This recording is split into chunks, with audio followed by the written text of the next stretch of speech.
Welcome, ladies and gentlemen, to episode 69 of the best sports show out, Highly Opinionated. I'm your co-host, Josh. Ladies and gentlemen, working with the best people in the game, the best co-host in the game, Randallstown rec legend himself. What's up, Tim? How you doing, my brother?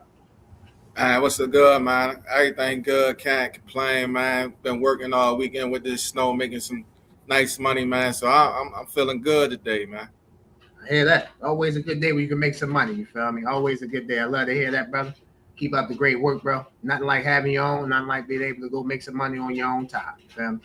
Ladies and gentlemen, the best editor, the best producer, the best guy here on Highly Opinionated. What's up, Ross? How you doing, brother? I'm good. How you feeling, Josh? I'm good, man. Always great to be in the pleasure of greatness. You feel me? I consider you both guys, gentlemen, great. So it's always a pleasure, man. I appreciate it, man. Absolutely. Everything good with you, sir? Yeah, just trying to stay warm. Yeah. We got a big snowstorm that's taking over basically Central America to the East Coast. We're on the East Coast, so sadly, we're suffering through that. Hopefully, this is one of my last few snowstorms I have to deal with. You feel me? Inside people will get that. So hopefully, this is it for me. But enjoy it while you can. It's great to see you. It's great to see snow on the ground. It's great to see the kids and everybody interacting and enjoying it. Great to have people off. Whether you're missing work, you're out of school. No better place, no better thing to do than watch Highly Opinionated. You feel me? So we appreciate that. Before we get started on episode 68, Ross, let them know where they can follow us at on our social medias. Yes, sir. Y'all can follow us on Instagram at Highly Opinionated __. Follow us on TikTok at Highly Opinionated _SS. Follow us on Twitter X at Highly O_SS. And of course, y'all already on YouTube, so make sure you like, subscribe, and leave a comment. Absolutely. A lot of Holly, a lot of SS in that read. You feel me? A lot of that. We appreciate all the love. We appreciate all the support. Highly Opinionated is a show for the people. As I've always said, it's a show for the people. Republican, Democrat, black, white, gay, straight, non-binary, binary, whatever. Everyone has a story. Everyone wants their story told. This is the perfect place for you. Tim, my brother, ready to get episode 69 started? Yes, sir. Let's get it. Let's get it. Let's start off with the AFC Championship. Let's start with the NFL Conference Championship recap. Let's start with the AFC Championship game. The New England Patriots are going back to the Super Bowl. They defeated the Denver Broncos 10-7. Drake May was 10-21, 86 yards passing. He was sacked 5 times. Ramondre Stevenson ran the ball 25 times, 71 yards. Drake May ran the ball 10 times, 65 yards, and 1 touchdown run. Wide receiver Mac Hollins, 2 catches, 51 yards. Denver was led by quarterback Jarrett Stidham, 17-31, 133 yards, 1 touchdown, 1 interception. R.J. Harvey, 13 carries, 37 yards. Marvin Mims, 4 catches, 62 yards. Tim, your thoughts on New England advancing to Super Bowl 60? Man, I told y'all last week, man, take the points, man. Take the points. And what happened this week? Another coach didn't take the points. And what happened? They lost by 3. You know what I'm saying? Sean Payton got a little greedy, went for it on 4th down early instead of taking a 10-0 lead. And that came back to bite him, honestly. You know what I'm saying? You got backup quarterback. It just, you know what I'm saying? Just in that type of game, snowing. It snowed in the second half. Game. In that type of game, man, you got to take the points, man. But Stidham made one of those mistakes really to change the game because New England really wasn't doing nothing on offense. Majority, all games, if I'm being honest, they ain't do nothing. Majority of the game, and Stidham really changed the game with his turnover. And they got 10 points, man, and 10 points was enough win the game, man. Shout out to Patriots, but Drake May definitely gonna have to play better, man. His playoff performance, man. He been getting saved these playoff games. He been pretty bad as well. He just they happen to be winning these games though, but he ain't really played well his playoffs neither. Shout out Mike Variable in the game, man. They Super Bowl bound. They might be back, man. They might be back. Yeah, they might be back. Definitely might be. This is very reminiscent of the Patriots with Tom Brady in their first Super Bowl run, and that run to when they defeated the greatest show on turf, the St. Louis Rams, in 2002, Super Bowl 36. I agree with you. Drake May hasn't played well, but he's doing the one thing that I wanted Carson Beck to do, but he decided to turn it over in the national championship. He's playing like Carson Beck. Just manage the game, take what's there, do what you have to do. Now he's fumbling, turn the ball over a little bit more than what Beck was, so I'll give you that. But that's some of the offensive line. The offensive linemen, especially left tackle Will Campbell. I think Seattle, who was their Super Bowl matchup, will definitely try to feast on that left tackle with him being a rookie, with him. I call him alligator arms because he has short arms.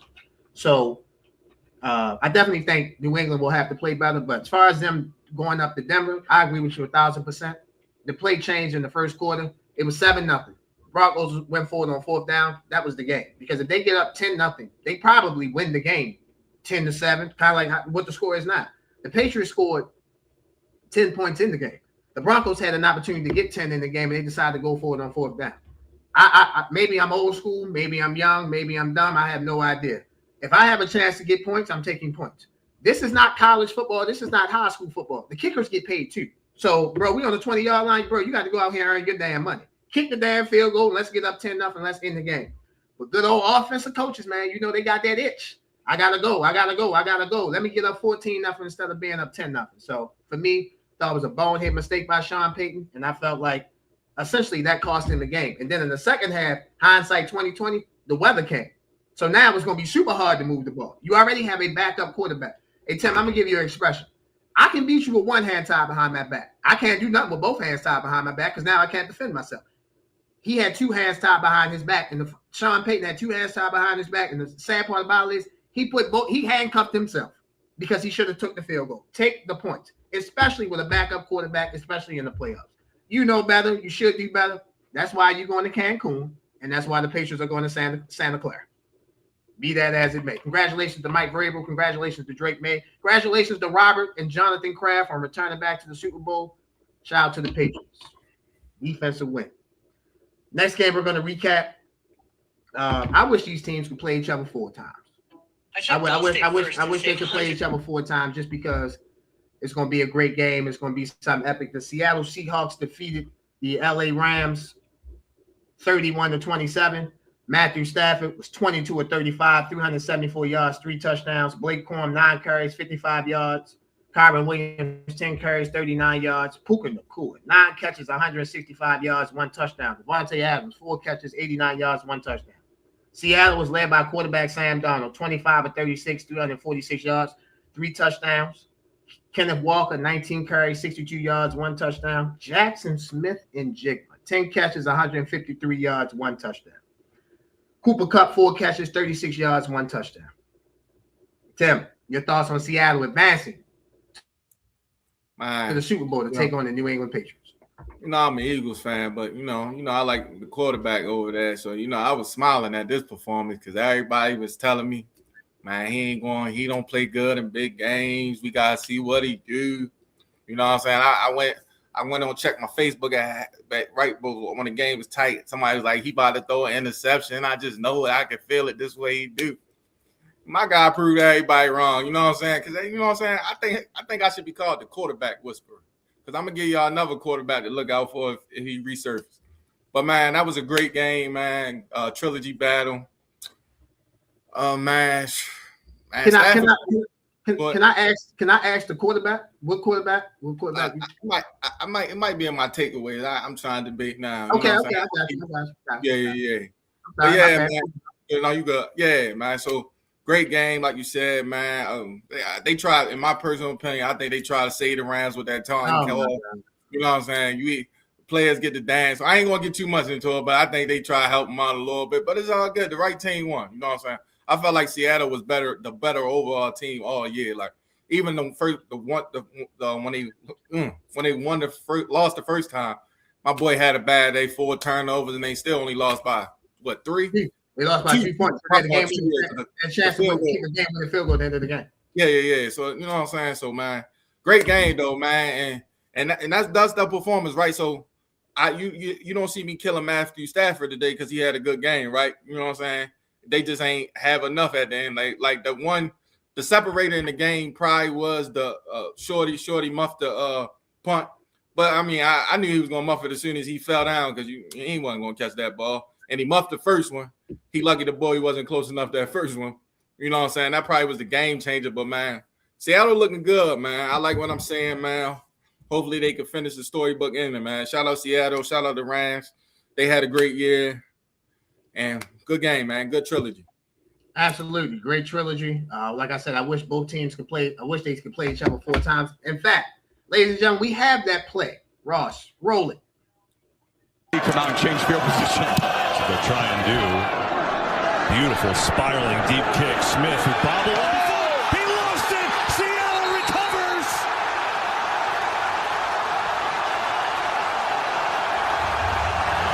Tariq Young right there to pick up the muff. Yeah, to me, that definitely was the play to change the game. Me and you disagree on the penalty, the taunting penalty. I get your point about the offense. For me, I tell people this all the time. Don't put yourself in bad positions. You're right. Shouldn't have been a penalty. I'll give you that. But when you put yourself in bad positions, bad things usually tend to happen. You feel me? So we somewhat disagree on that. I got you. As far as that play that we just saw, that play changed the game. You cannot beat Seattle by turning the ball over and giving them short fields. That can't happen. I saw that the first play of the game in the NFC divisional round, where it wasn't necessarily a short field. Rashid Shaheed took the kickoff return for damn near 100 yards. You can't do that. So at the end of the day, for me, Seattle has been the best team in the NFC all season. I think the Rams are right there behind them. The Rams defense did not come to play. We know about the secondary. If you've been watching Highly Opinionated, Tim and I both have been telling you about the Rams secondary. But I was disappointed in Jared Verse. I was disappointed in Brandon Fitz. I was disappointed in Kobe Turner. You got to get pressure on Sam Darnold. You have to. Like, if you don't get pressure on him, he's just playing, throw the fish in the barrel. He's going to do that. He's good enough to do that. So I thought the Rams defensive line kind of let him down. That secondary, I've been saying this all year. I don't know why they didn't sign Stephon Gilmore. Maybe Stephon Gilmore retired and I ain't know nothing about it. Maybe I missed something. I would have did the same thing with Stephon Gilmore that the coach did with Phillip Rivers. Obviously a little different. Bring him in. Stephon, we'll give you a couple weeks to get your body right, and then we're gonna play you for the month of December, right? So you can get some rhythm, you get some timing now. So when the playoffs come, you're at the best you can be. Their secondary, like we said, was gonna cost them, and it cost them in the NFC Championship game. Shout out to I'm gonna speak on Sam Darnold and my takeaways because he deserves his own individual block. Congratulations to Seattle. Congratulations to Mike McDonald. Congratulations to the Seattle Seahawks organization. They are going to Super Bowl 60 where they will take on the New England Patriots. Ladies and gentlemen, it's that time, the best segment in sports. As always, ladies and gentlemen, let's talk about it during the NFL seasons, our NFL takeaways. My great brother, as always, you go first, Tim. Give us your conference championship takeaways. Man, my first one, man. Man, taunting penalties are ridiculous, man. I just don't get it, man. Offense can spin the ball, they can Dougie, they can do all this stuff. They can my man yell at the sideline. It was, you know what I'm saying? I seen coaches run on the field at the big play smack. You ain't even supposed to run on the field. You know what I'm saying? But I just, you know what I'm saying? Like, because football is an emotional game, right? Like, so he allowed to talk because most people don't know when you going against a receiver, they talking to each other most of the game. You know what I'm saying? So like he letting you know I strapped you up that play. You know what I'm saying? Like, come on, man. That was a big call, man. Like, I just ain't like that call at that moment. Like, the defense gotta be able to do something too, in my opinion. Like, you know what I'm saying? To me, it's different if he ran like face to face with but he on the, you know what I'm saying? He got closest talking to trash, yo. We got to eliminate that, yo, because the offense, like I said, offense get away with everything, bro. Like, we got let it be both sides. My second one, man. We'll be in 2026. I told y'all it was 2024. I think I told y'all 2024, 2025. I told you the Vikings, y'all messed up. I told y'all that. I told y'all. I remember me saying, keep the boy. I just remember, I remember saying it, like. And I could just hear myself saying it again. I know the Vikings would have kept, because y'all went 14-2 the year before. I think y'all could have made a run in the playoffs because Eagles faltered, and y'all only really would have seen Seattle. The Rams defense was shaking. So like, y'all messed up. Y'all messed up. It's okay though. Well, it ain't okay, but y'all messed up. We know y'all messed up. Yeah, and y'all know y'all messed up. I know y'all looking crazy right now. My last one. We about to get a movie-like finish, boy. This movie, hey, Sam Darnold, look, I know you don't know me yet, right? But I'm going to get my people to reach out to your people. And let me write the movie, let me write the book, right? Because this about to be we went from starter to everybody saying you trash, the Super Bowl champion. You can't write a better story, boy. Man, you lose your confidence. I know you lost your confidence with the Jets in Carolina. I know you did, because playing with sorry teams, trust me, I know it. Boy, it break you. It'll make you think you don't even know what football is. I've been there, Sam. I already know what was going on, right? But the comeback, boy, when y'all win the Super Bowl, holla at me, baby. Let me get a piece of the proceeds on the book of the movie, man. I got you. Play it well for sure. Can't take that away from him. Sam Darnold. Great takeaways as always, my brother. I'll start with my 3 takeaways. Mike Vrabel. We're going to do this next year. We're not saying next year. I'm sorry. We're going to do this next week. We're going to give out NFL awards. I'm going to trickle an NFL award out. Mike Vrabel is the coach of the year. The Patriots are not really that talented. For him to have them in the Super Bowl, they go on the road and win a road AFC Championship game. I get Jarrett Stidham was the quarterback, but that's very, very impressive. Jarrett Stidham, Drake May has already done something that Tom Brady hasn't. Tom Brady never won a road AFC championship game in Denver. Drake May has done that. Mike Vrabel, truly amazing. Great job at what you've done with the Patriots. Looking forward to seeing you play in the Super Bowl. My second takeaway. Ross, I have a graphic of the 2018 draft class. Can you put that up? If you have the graphic. There we go. Ladies and gentlemen, graphic. So those guys, right? 5 quarterbacks taken in the first round of the 2008 draft class. Baker Mayfield, I'll get on him in a second. Sam Darnold, Josh Allen, Josh Rosen, Lamar Jackson. Lamar Jackson's a 2-time MVP. He's been to a conference championship. Josh Allen's an MVP. He's been to a conference championship. Josh Rosen's out of the league. Sam Darnold is obviously in the Super Bowl. Baker Mayfield, the furthest he's been is to the divisional round of the playoffs, both AFC and NFC. I was one of those people, and I still got my questions about Sam Darnold. You call me crazy, call me whatever. I still need to see more. However, I'm not going to take away what he's done. Sam Darnold went pass for pass with Matthew Stafford. Matthew Stafford, in my opinion, is going to win the MVP. So Sam Darnold has elevated. He's not that guy that to me, you can't bank on Sam Darnold in the game like he's going to come turn the ball over. Because if he gets the right pressure, if he gets the right protection, he's not going to turn the ball over. He's going to accurately drive the ball down the field, drive his team down the field, put his team in a winning position. Sam Darnold, I've been critical, and I've still got my questions. But I can't lie on what I see. I can't lie on what I see. I can't take nothing away from it. You are the first quarterback in the 2008 draft class to get to the Super Bowl. If I would have told you that he would have got to the Super Bowl before Josh Allen or Lamar Jackson, people would have laughed. Forget Josh Rosen. He's not in the league. We understand that. But what Sam Darnold going to the Super Bowl showed me? Hey, number 6, down there in Tampa. Hey, bro, what we doing? What we doing? Lamar Jackson. What we doing? Josh Allen. What we doing? Sam Darnold not the best quarterback in that class. Probably not the second best quarterback in that class. But he wasn't. Sam Darnold wasn't. Sam Darnold was the reason why Seattle beat the Rams. It wasn't like he was riding on the ride. Like the game against San Francisco, he played through the motion. Fine, whatever. He was hurt. He beat the Rams. The Rams were like, okay, we're gonna stop the run. We're gonna put the ball in your hands and let's see what you do. For every Matthew Stafford throw, Sam Darnold matched. Congratulations to Sam Darnold. Hell of a performance. And this is my last thing on it. In Sam Darnold's biggest game, he played his best game. That's a hell of a trick. Now, he has a big game in 2 weeks. But up to this point, his biggest game was the NFC Championship game. He balled out. He deserves credit for that. My next takeaway, Super Bowl 60, Patriots, Seahawks. Can't wait to watch. You got Seattle was 10-7 last year. New England was 4-13. 4-13. Seattle was just on the outside of making the playoffs. Obviously, New England had a top 5 pick. They drafted offensive tackle Will Campbell in the first round, with their first round pick. I'm looking forward to the styles of this game. I'm looking forward to the styles and the matchups in this game. For me, I'm not giving a pick, not giving a lean. To me, this is the best defense that Seattle will have played in the playoffs, in my opinion. San Francisco was injury depleted, and the Rams have a bad secondary. Now, I'm not sitting here saying you can just put one person on Jackson Smith and Jigma, but if one person left in the playoffs, it would either be Patrick Surtain or Christian Gonzalez. So I think the Patriots have some The Patriots can have some matchups to their advantage. Like you said, the offense is going to have to play well. The offense don't play well, we'll be looking at Seattle winning the Super Bowl. And see, let's go back. The last time these two teams met in the Super Bowl, the game came down to the last play.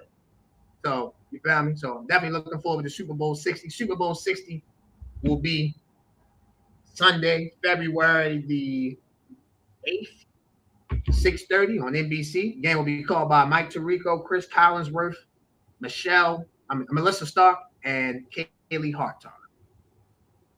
Ladies and gentlemen, you watching Highly Opinionated. We will be right back. Ladies and gentlemen, this episode of Highly Opinionated is sponsored by Wolves of War. In some of the episodes, you can see my co-host and Ross wearing a brand called Wolves of War. Wolves of War is our first sponsor, ladies and gentlemen, and we are so thankful to have those guys sponsoring Highly Opinionated. Thank you very much. The actual meaning of Wolves of War is that it represents having a strong path behind you through the battles of life. With the right people behind you, you can get through anything. You guys see the link for Wolves of War? Make sure you guys click on the link, shop, great apparels, t-shirts, sweatsuits, whatever you want, they have. Once again, Wolves of War. Make sure you guys go shop. Welcome back, ladies and gentlemen, to Highly Opinionated. As you guys can see, we have a special guest, a long overdue special guest, a special guest that I have long admired and looked up to, and this gentleman deserves all his flowers. A gentleman who you can catch on the Sideline Junkies Podcast Network. Ladies and gentlemen, the correspondent himself. Let's give a round of applause. A highly opinionated welcome to Mr. Keith Hodges. How you doing, Keith? What's up, man? I'm doing good, fellas. Thanks for having me. Thanks for taking the time and having me on this afternoon. I really appreciate it. Man, we are blessed to be in your presence, man. John, before I pass the mic to you, I just want to say this, Keith. I said it in the intro. I saw you on the Sideline Junkies Podcast Network one time, and I'm like, this guy's interesting. So I started listening to you more, fell in love with your work. Obviously got to know you on a personal level, man. Yeah. Great guy that you are, man. Keep doing the great things that you're doing. And again, I hope to one day I can come on the Correspondent show as a guest and we can talk ball, we can talk sports, and we can have a good time, man. So keep shooting for the stars, man. And any way I can help you, you know I'm here to help. I appreciate that. Thanks for the introduction. Yeah, I mean, I'm new to this space. Like I said, just kind of started in the summer. BJ, Boss Man, Midnight Rider, KG, Gentleman Jack. Those guys have embraced me. They've really been flexible with my time constraints that I have. I do a lot of traveling and stuff for work. So they've been very gracious with letting me just hop on, hop off when I can. But thank you for noticing. I appreciate that. And yeah, man, thanks for having me on. Absolutely. Glad to be here. Absolutely. Go ahead, Jay. Yeah, man. Welcome to the show. First off, love the background. I'm definitely excited to get going here and get to know more about the Correspondent. And like Josh said, hope to come on the show with you as well. And the offer definitely extends here from Club JG anytime, anywhere. Appreciate that. Appreciate it. That means a lot. So the Correspondent. Let the audience know, who is the Correspondent? What do you do? Do you coach? You play? Just talk about everything that you do, Keith. Well, I mean, let's sort of start some of the origins. I'm a PG County boy. So I grew up in Prince George's County. I grew up in Landover. Landover Hills would be a little more specific. I went to Fairmont Heights. So I'm a Hornet alumni. Graduated there in 1990. So I got a little age. I got a little wear on my tires over here.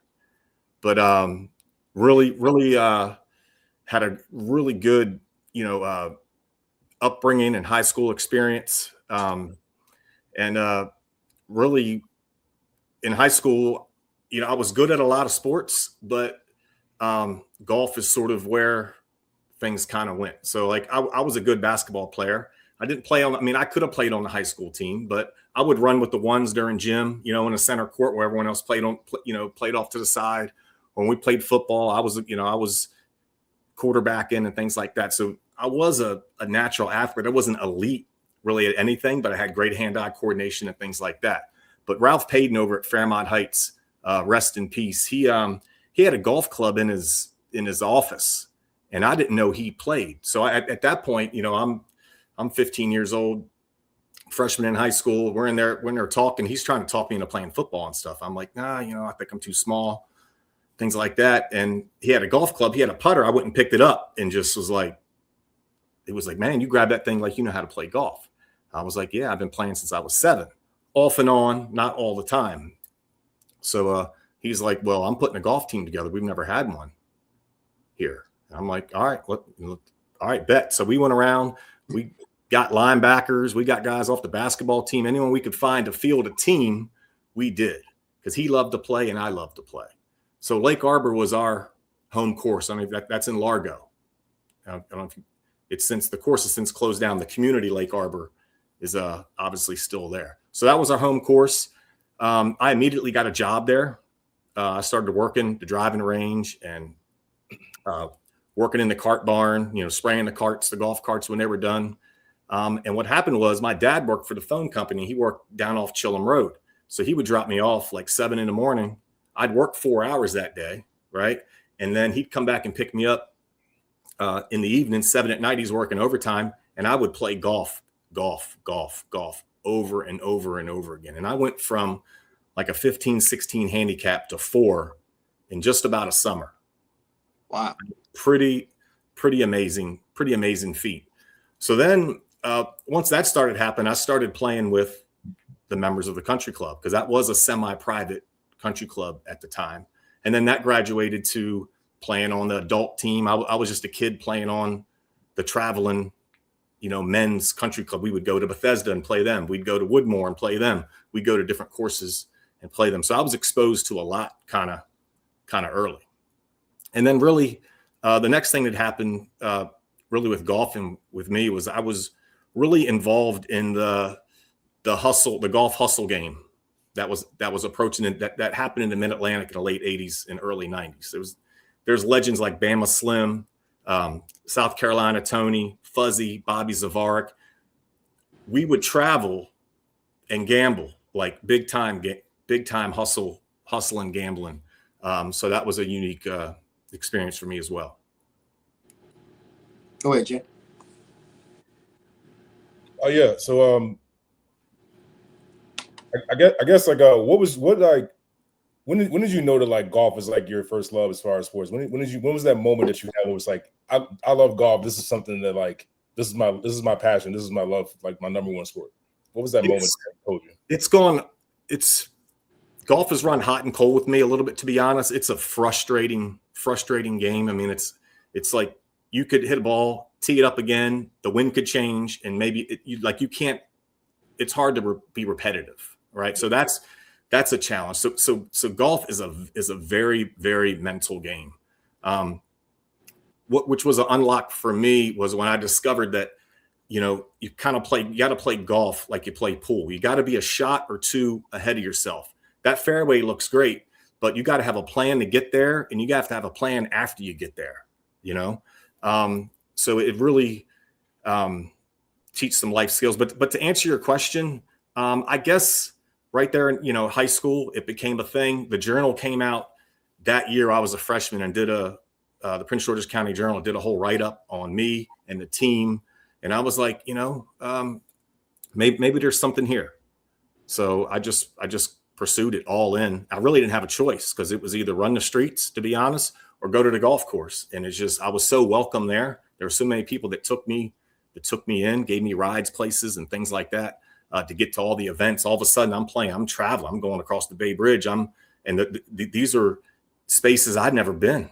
I was just a kid from the right outside of, of DC. I didn't experience a whole lot. So it just opened up so much. I love that. What opportunities? Well, I'll answer that. I'll ask that secondly. Yeah. My first question is, who are some of the golfers that you looked up to that inspired you to play golf? Yeah. So, I mean, Tiger's an obvious answer, but he didn't really come until 1997. Right. So that's when he kind of broke through and won the Masters. I was aware who Tiger was a few years before that, but there's a guy named Paul Azinger. If I'm familiar, if you heard his name before, he was a golfer I could kind of relate to. He was a little bit of a hothead. He wore his emotions on his sleeve. He just wasn't like this prim and proper, buttoned up golf guy. You know what I mean? He spoke his mind. He said how it was. And I really, really like that about his game. So I'd say during that time, late 80s, early 90s, I would probably say Paul Azinger. Okay. Yeah. And what opportunities do you think golf has allowed you to see that you wouldn't have been able to see? Yeah, well, that's a great question. Golf is an individual sport, right? So the approach is different. You know, with golf, I mean, in all athletics and in life in general, like you get back what you put in. Golf is, I mean, it is an absolute microcosm, you know, of that. You know, if you don't practice, if you don't prepare for those moments, you're not going to be able to pull it off. You're not going to show up and hit a golf shot that you need at that particular time if you don't put the work in, right? So it just really it's a fundamental game. It'll reach up and grab you as soon as you think you've got it figured out. You won't, you know. So there's so many life lessons that go along in the game of golf, and some of the people, the characters. You know, golf is full of characters. I mentioned my time at Lake Arbor. You know, there were people there. Walter Clark, who at the time was the women's coach over at Duval High School, women's basketball coach over at Duval. He was a phenomenal golfer, phenomenal character, and he would. I was a kid. He'd feed me Tanquerays and tonic, to be honest, and I learned a lot of life skills and a lot of life lessons during that time sitting there in the clubhouse with Walter Clark, because, I mean, he said how it was. He told you what you could expect. He really prepped me being a kid going to some of these adult events and venues. You know, they're announcing you on the tee.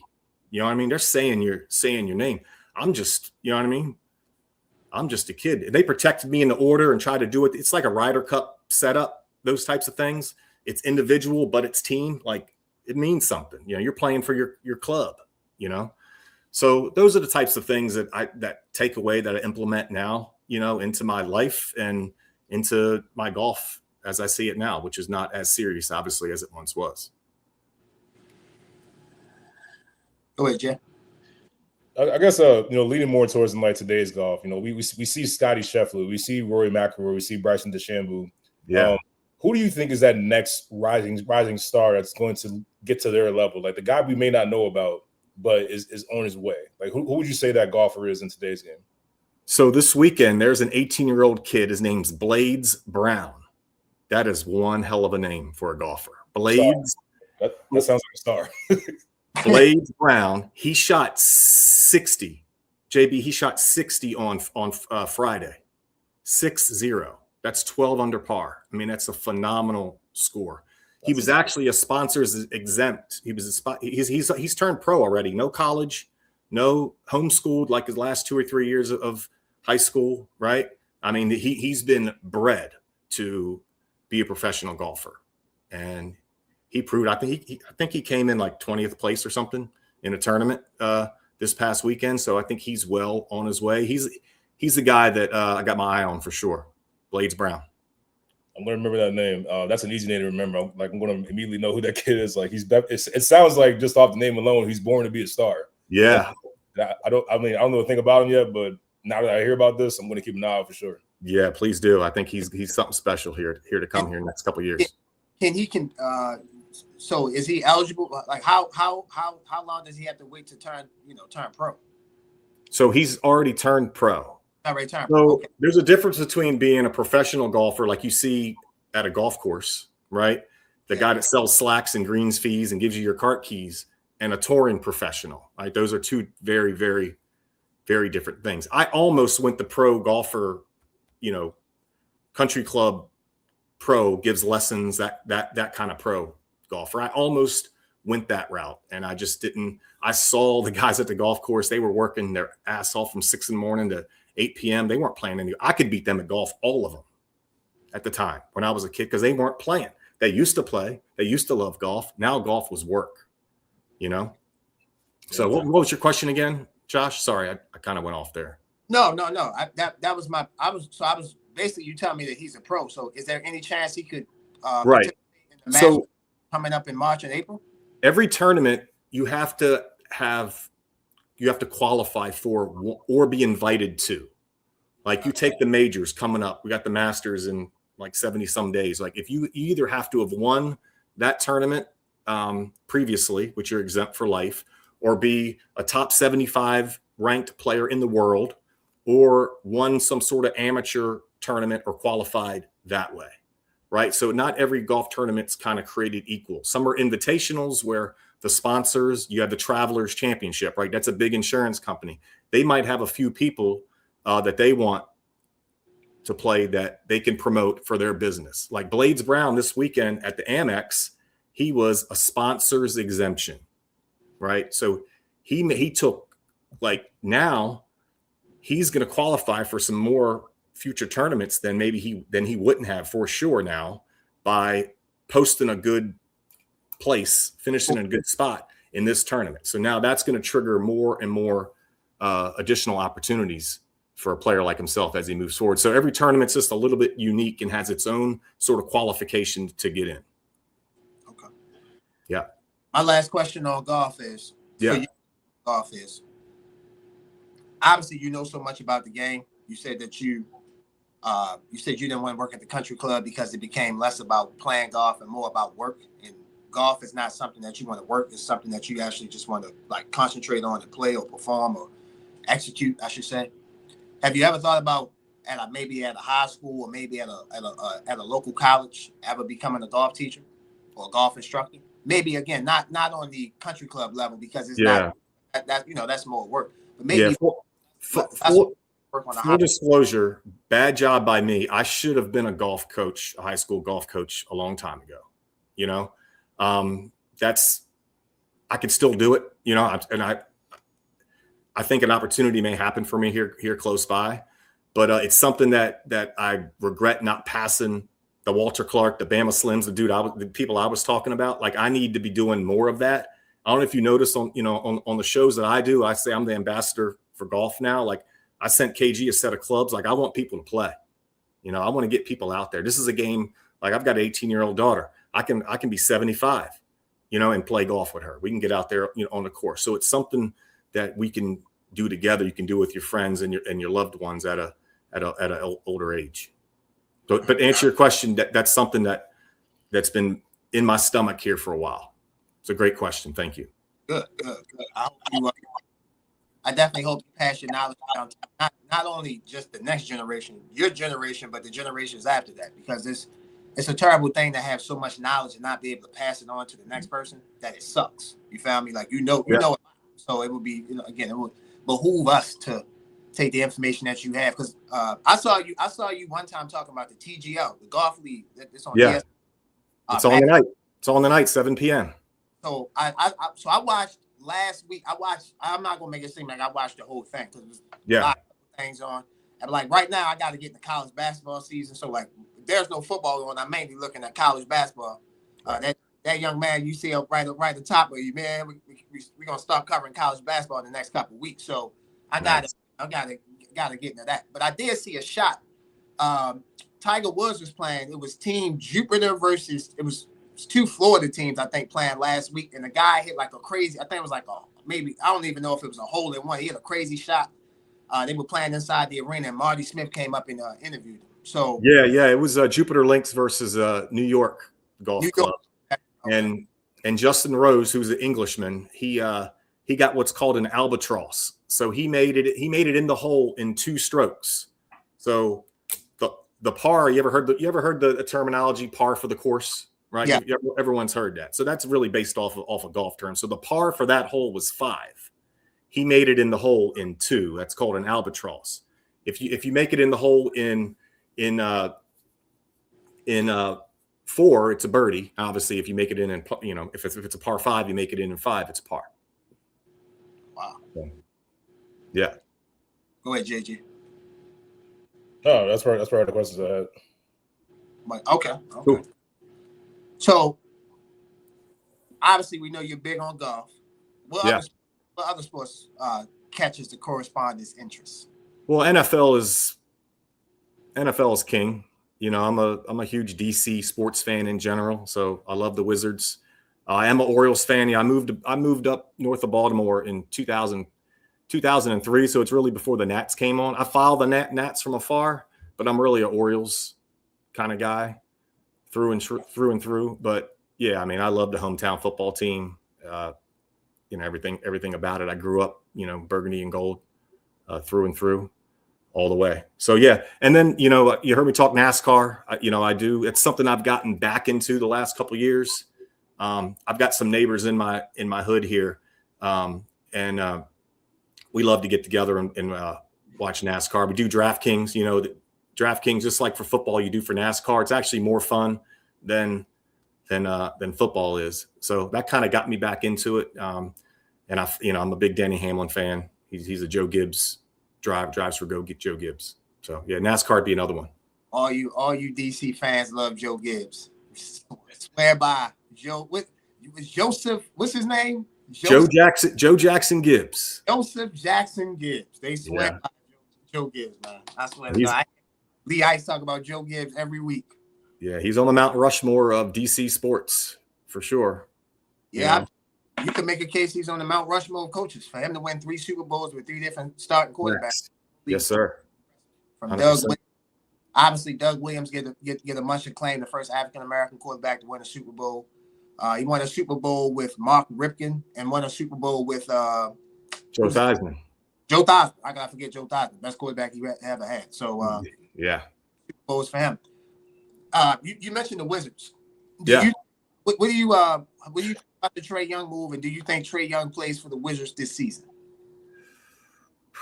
I think he'll play a few games just at the end of the year. I mean, obviously, I don't think I'm in a position where they don't want to win. I think it matters if he played or not. But I didn't like the trade at first, but once I took a step back and tried to look at the pieces that they've got, right, and what they've done the last 2 years. It just I like this trade overall. Obviously for next year and beyond. It's 7.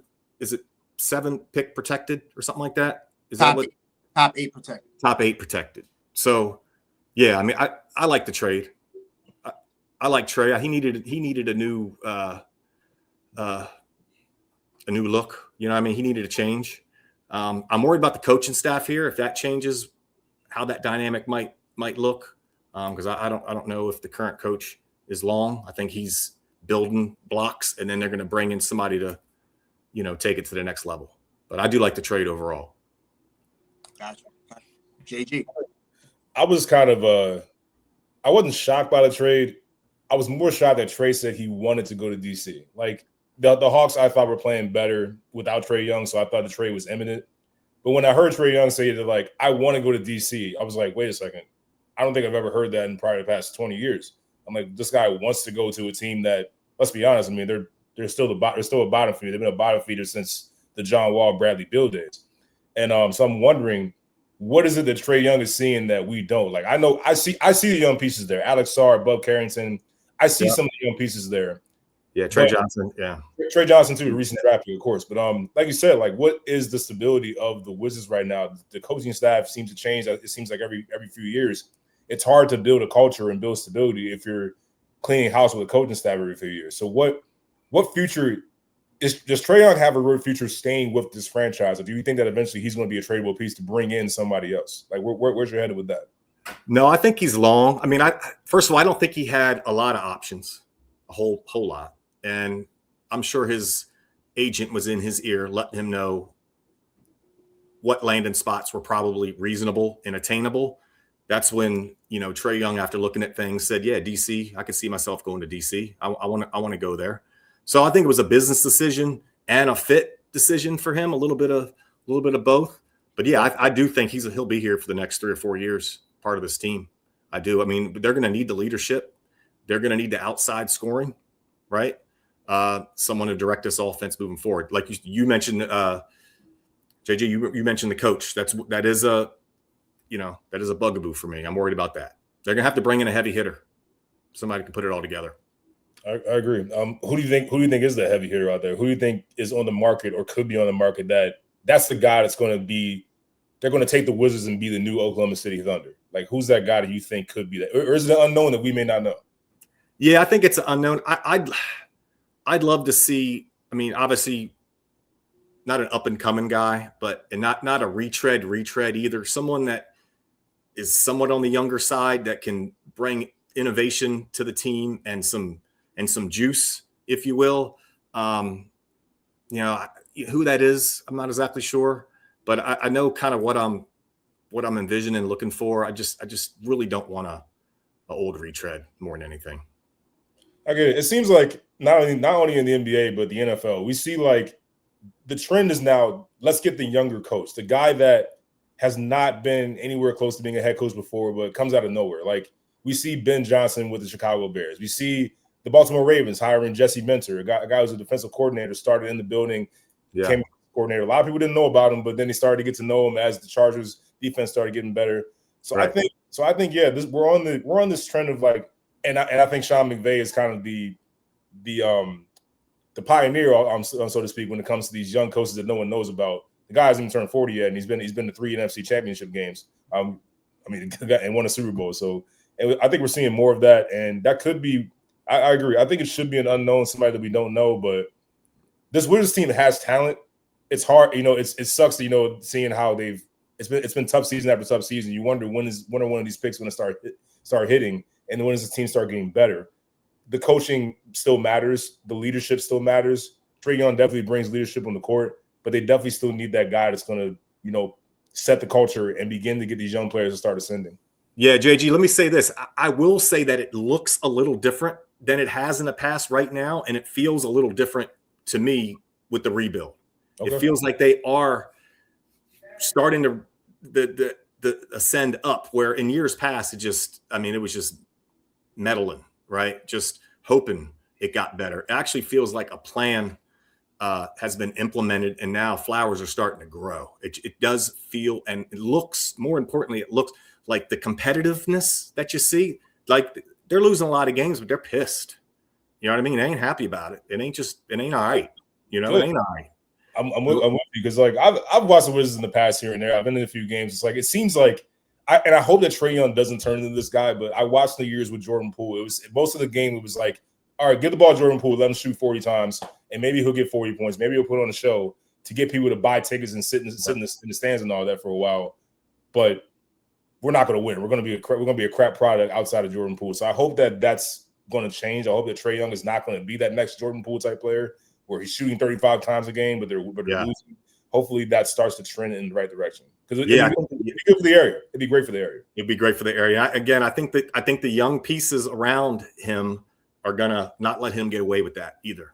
You know what I mean? Because they're gonna be a little, they're gonna be in their second, third, fourth year next year as he starts playing every game. Good.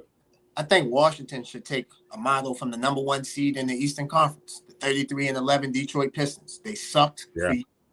They drafted well. They drafted Jalen Dorn. They drafted Cade Cunningham. They drafted Jaden Ivey. They went out and signed Tobias Harris. Got veteran presence in there. They went out this past offseason after they lost in the first round, a tough 6-game series to the New York Knicks.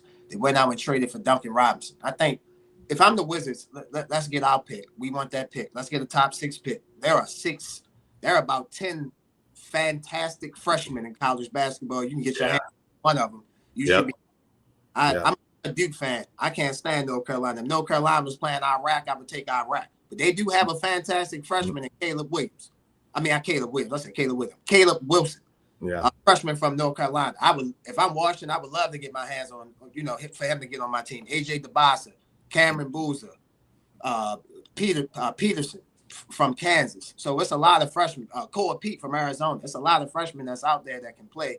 The Wizards should try to find a way to keep that pick and just keep building. But they have to draft right. They have to draft right. That's what this comes down to. That's how a rebuild happens. Go look at Oklahoma City.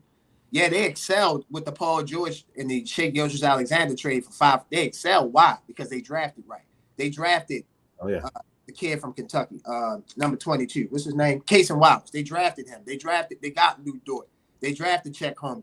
They signed Isaiah Hartenstein. They traded for Isaiah Caruso. So you have to make those moves to make it and close in the margins on your team. So I think the way to do that, and I think if they do that, like you guys said, changing morale around the team, changing the environment of the team, that should do them well. Certainly feels different. Oklahoma City gave you the blueprint twice. They drafted Russell Wilson, drafted James Harden, drafted Serge Ibaka, drafted KD. Yep. Now we're seeing this with Shea, Jalen, and all the guys you just mentioned. So the blueprint's there. It can be done. It's just a matter of my bad, bro. I just want to say Russell Westbrook. You had to say Russell Wilson. We still win football line. Right. We still win football line. I'm sorry. Still got the football players hold out mind. We're sorry, but y'all know who the hell we talking about. Russell Westbrook, Kevin Durant, James Harden, Serge Ibaka. He drafted Reggie Jackson. Reggie, Yeah, Reggie. Yeah. Reggie Jackson can hoop. You feel me? So phenomenal player. So it's not like Sam Presti might have the best draft history I might have ever seen. Like straight year after year after year hitting. Yeah. One after another for sure. So Keith, we're gonna get you up out of here on this. Okay. We spoke about this early in the show. Super Bowl 60 matchup is set. The Seattle Hawks come into the Super Bowl. They take on the New England Patriots. New England won the AFC Championship game against Denver 10-7 in a defensive rock fest game. And meanwhile, Seattle and the Rams put on an absolute show. I ain't gonna lie, I wish they could meet in the Super Bowl for the fourth time. I feel like we should be owed that as fans. Seattle defeats St. Louis 31-27. So now we have the 14-3. LA, my friend, LA.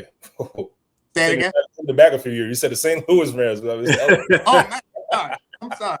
The LA Rams. I didn't catch it. Bucks defeated the LA Rams 31-27. So now we have the 14-3 Seattle Seahawks and the 14-3 New England Patriots in the Super Bowl. Keith, I'm not going to ask you for a prediction. I'll just ask you for a lean, my brother. Which way you lean, New England or Seattle?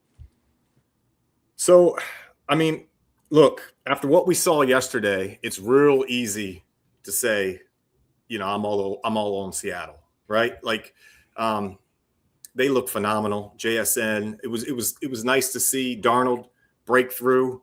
Just 4 years ago, he was seeing ghosts on Monday Night Football, right? And he was tattered. He went from Carolina, then sat on San Fran's bench for a year, did some nice things in Minnesota, and got his bag in Seattle. So it's good to see that. But right from a gambling perspective, I'm just watching this line. I think it's 4 or 4.5 right now. Seattle's favorite. The over under 4 right now. So if this, I got a feeling there's going to be so much sharp money on Seattle. I'm going to pay attention to this. I am going to be a contrarian on the contrarian side of this a little bit. And if this gets up to 5.5, we'll be betting New England. So I'm gonna call it. I'm gonna call it right now. I think Seattle will win a close game, but New England will cover. How about that? New England will. Seattle wins. New England covers. Let me just say this. Me and Tim did our takeaways early in the show. You guys can go back and look and see what I said about Sam Darnold. Very impressive for what he did. He really went toe to toe with Matthew Stafford, and like that Matthew Stafford is going to, well, in my opinion, we're doing this next week, but Matthew Stafford is going to win my MVP. He has my MVP vote. So Sam Darnold deserves kudos for that. Yep. I agree with you. All the smart, sharp money will be on Seattle. I will say this. If you look at all the teams that Seattle has played in the playoffs, New England is the best team I think that can match up. If you've been watching Highly Opinionated, like Keith says he has, I've been telling y'all for weeks that the Rams will lose because of that secondary. And that secondary got there. They lost to one guy. One guy they lost. Couldn't stop one guy. That he's special. I ain't trying to take nothing away from him. Yep. God damn, you can't double, triple team and let somebody else beat you. So that defense, that secondary got cooked. And that defense was I don't want to say they were overrated. They didn't live up to their expectation. Yeah. New England's defense will live up to their expectation because they can rush the passer with 4. And then the difference of the New England and the Rams, they actually have cover corners that can cover. I remember Carlton Davis with Tampa Bay. He's a good cover. But they got what Denver has. You. I got you. We call that cat coverage. That cat, I got him. Christian Gonzalez, I got JSN. Nobody else touch him. I got him. I want him. I want all that. The Patriots can do that. The Rams couldn't do that. San Francisco couldn't do that. New England has that option. I don't know if that'll help New England win the game, but it'll help. Yeah, with putting a star on Gonzalez and having him cover as much as possible as JSN as he can, that's going to free up Vrabel to unlock, some other, linebackers for New England are going to be really important in this game, right? The push up front, get Darnold off his spot, but lock him in and make him get to that third and fourth read. He's capable, but if you speed him up, he'll make mistakes. And we notice with Darnold, he will, when he starts, they will come in bunches. No, they do. That's something to be on the lookout for. But one thing about this Super Bowl, guys, it lacks a little star power for me. I ain't gonna lie. We don't. Drake May is probably star number 1 in this game, and JSN's probably star number 2, right? Yeah. So I'm curious to see the NFL's best at it. Let's see how they promote this game, what angles they take. The woe is me Darnold thing is going to be a big thing that they're going to talk about. So I'm curious to see how the NFL approaches the marketing, for this game as we go forward. There are storylines on both sides for the both teams for me. First off, I think the defenses will determine how this game goes. Whatever defense sets the tone the most will be the team that wins. Because these are two nasty defenses. I mean, on both sides. New England's front four, they can wreak havoc. They can totally wreck a game. They have that ability. And I know Christian Gonzalez is back there, Carlton Davis is back there, but it starts with that front four. When they set the tone, that New England defense is very difficult to score on. I mean, I know Bo Nix didn't play in that AFC Championship game, but I think he would have had just as hard a time as Jared Stidham did, because that defense is that good. Seattle, same thing. I've seen too many games where they've taken over. When Sam Darnold really didn't have to do a lot. He just take care of the ball, get it to JSN a few times, let Kenny Walker run the football, let this defense just absolutely take over, and they've done that. So and like you said, it's easy to take Seattle right now because the average NFL fan loves points. Let's be honest. They love points. They love high-scoring games. They love offenses that are clicking on a high level. They don't like seeing games like we saw New England and Denver Broncos. 10-7, defensive battle. Nobody really wants to see that. I like it because I love football. I loved it. It was a great defensive show. I appreciate games like that personally, especially in the playoff rounds. I appreciate that. I was bored as hell. Breaks first. Which team makes that first fatal mistake that totally changes the game? So I love watching both games, of course, but the average fan will probably say, "Hey, Seattle's going to beat the living crap out of them. The spread should be higher." You guys have not been watching both of those teams if you think that's what's going to happen here. Right. These are two defensive-minded coaches who have both of the defenses going at a high level. And the storylines for me, there may not be a lot of superstar power here. We talk about the superstar quarterbacks that we know in the league. They're not playing. But to me, these are two of the best teams that should be here. When you think about this, look at the Seattle Seahawks. Terrific young head coach in Mike McDonald. Excellent offensive coordinator in Clint Kubiak. A redemption story in Sam Darnold, like any other. Kenny Walker looks like Marshawn Lynch out there right now. I didn't expect this from him. I thought that the running game was the one Achilles heel throughout the season. That's for Seattle. And then when they lost Zach Charbonnet, I thought, well, hey, this might be a big deal than people realize because Seattle likes to run the ball with those two. But Kenny Walker has played amazing. JSN is unstoppable. He's been unstoppable the entire season. So anytime you have that guy out there, you're going to be in good shape. But just Drake May is that emerging star. We think about the Patriots. Is this the beginning of a new dynasty? Is Drake May now taking over Tom Brady? Because Brady got to the Super Bowl, won the Super Bowl in his second year. A lot of people remember back in 2001. Could this be the beginning? Mike Vrabel won a Super Bowl as a player. Could he be the first head coach to win it as both a coach and a player? And so there are some storylines here. Does it lack the sexy superstar quarterback like say we had Matt Stafford and Josh Allen?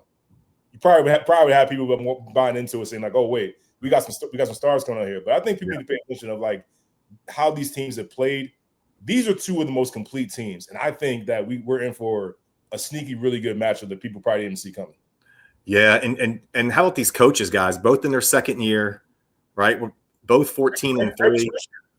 But just phenomenal coaching job by both of these gentlemen. And you mentioned Kenny Walker. Did he flip a switch or something? I know he's had a combination of wiggle, right? Yeah, and power, but I mean, he is the first guy not tackling him. I didn't see this. I mean, that play that kind of sealed the game. That out. It was almost like a half wheel route that he took and then turned it back inside. But I mean, he is thick in the hind parts there, and he's a problem. So, and he looks real healthy too, by the way, which has been a problem for him. Yeah, definitely lower base. He has definitely strengthened his lower base for sure. Walker, he definitely is a problem. I agree with both of you guys. I think that I think the best two teams in the league are the Rams in Seattle and the Rams. But obviously they can't play. They're not going to play each other again. They just played each other in the NFC Championship game. So New England has been probably the best team coming out of the AFC basically all season. Obviously, we thought Denver, but they lost their quarterback, so we knew what that was going to be. So I'm looking forward to the Super Bowl. It's not the Matthew Stafford. It's not Matthew Stafford, Josh Allen. Hell, it's not Matthew Stafford versus Drake May, because then they could build it up as, let's see who's the real MVP. You feel me? You can build it up in that type of way. It's not that. But it's definitely somewhat a changing of a guard. You have the Seattle Seahawks in the Super Bowl, second-year head coach Mike McDonald. And you have Sam Darnold as a quarterback, and then you have the New England Patriots. Mike Vrabel, his first season as the New England head coach, they were 4-13 both seasons, came in and turned the whole situation around. Now they're in the Super Bowl. So and Josh, he knows a little something about being an underdog in a Super Bowl and pulling out the dub. Yeah.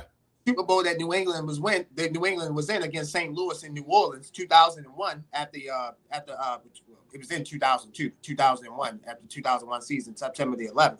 New England came out as a team, and I felt like that moment galvanized them, and they went on to have the greatest upset, one of the greatest upsets by defeating the St. Louis Rams at that time.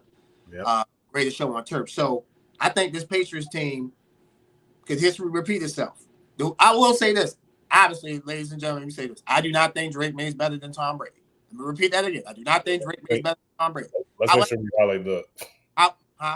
I said, let's make sure we highlight that before we have Patriots fans.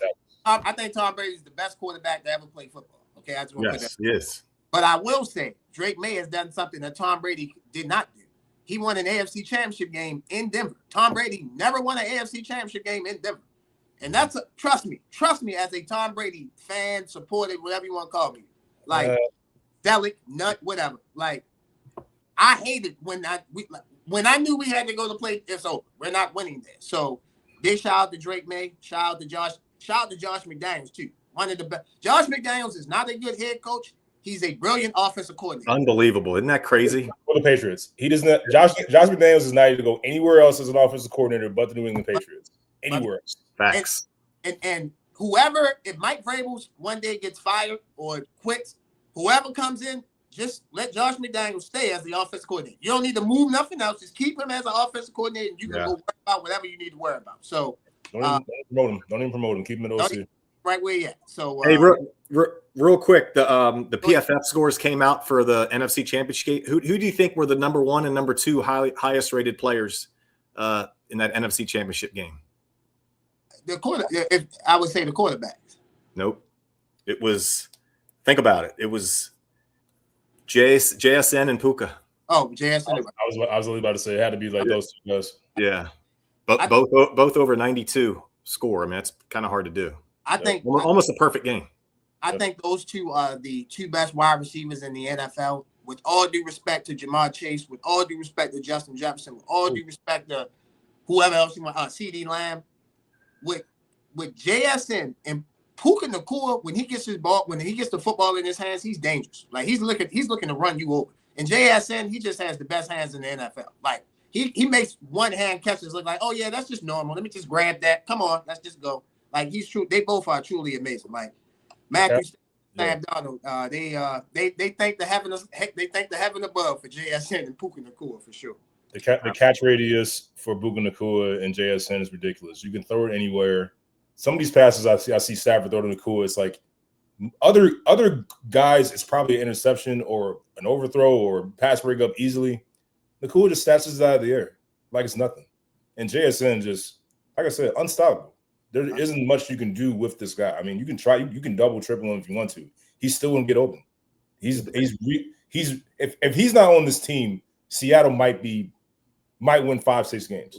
That's why JSN was getting MVP consideration, rightfully so. I know that this is a quarterback award and all that. We don't see guys outside the quarterback win that award, but JSN got MVP consideration for a reason. You watch this team and how they operate through him.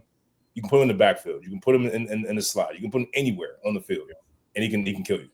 Yeah, and the effort both of these guys is the try hard that they both instill. You know what I mean? You mentioned Nacua. I mean, God, he's looking to run through you, like you said. It's it's phenomenal. He is like a fullback in a. They want to block. They want to get in there and block. Yeah. Yeah. Good stuff. Good stuff.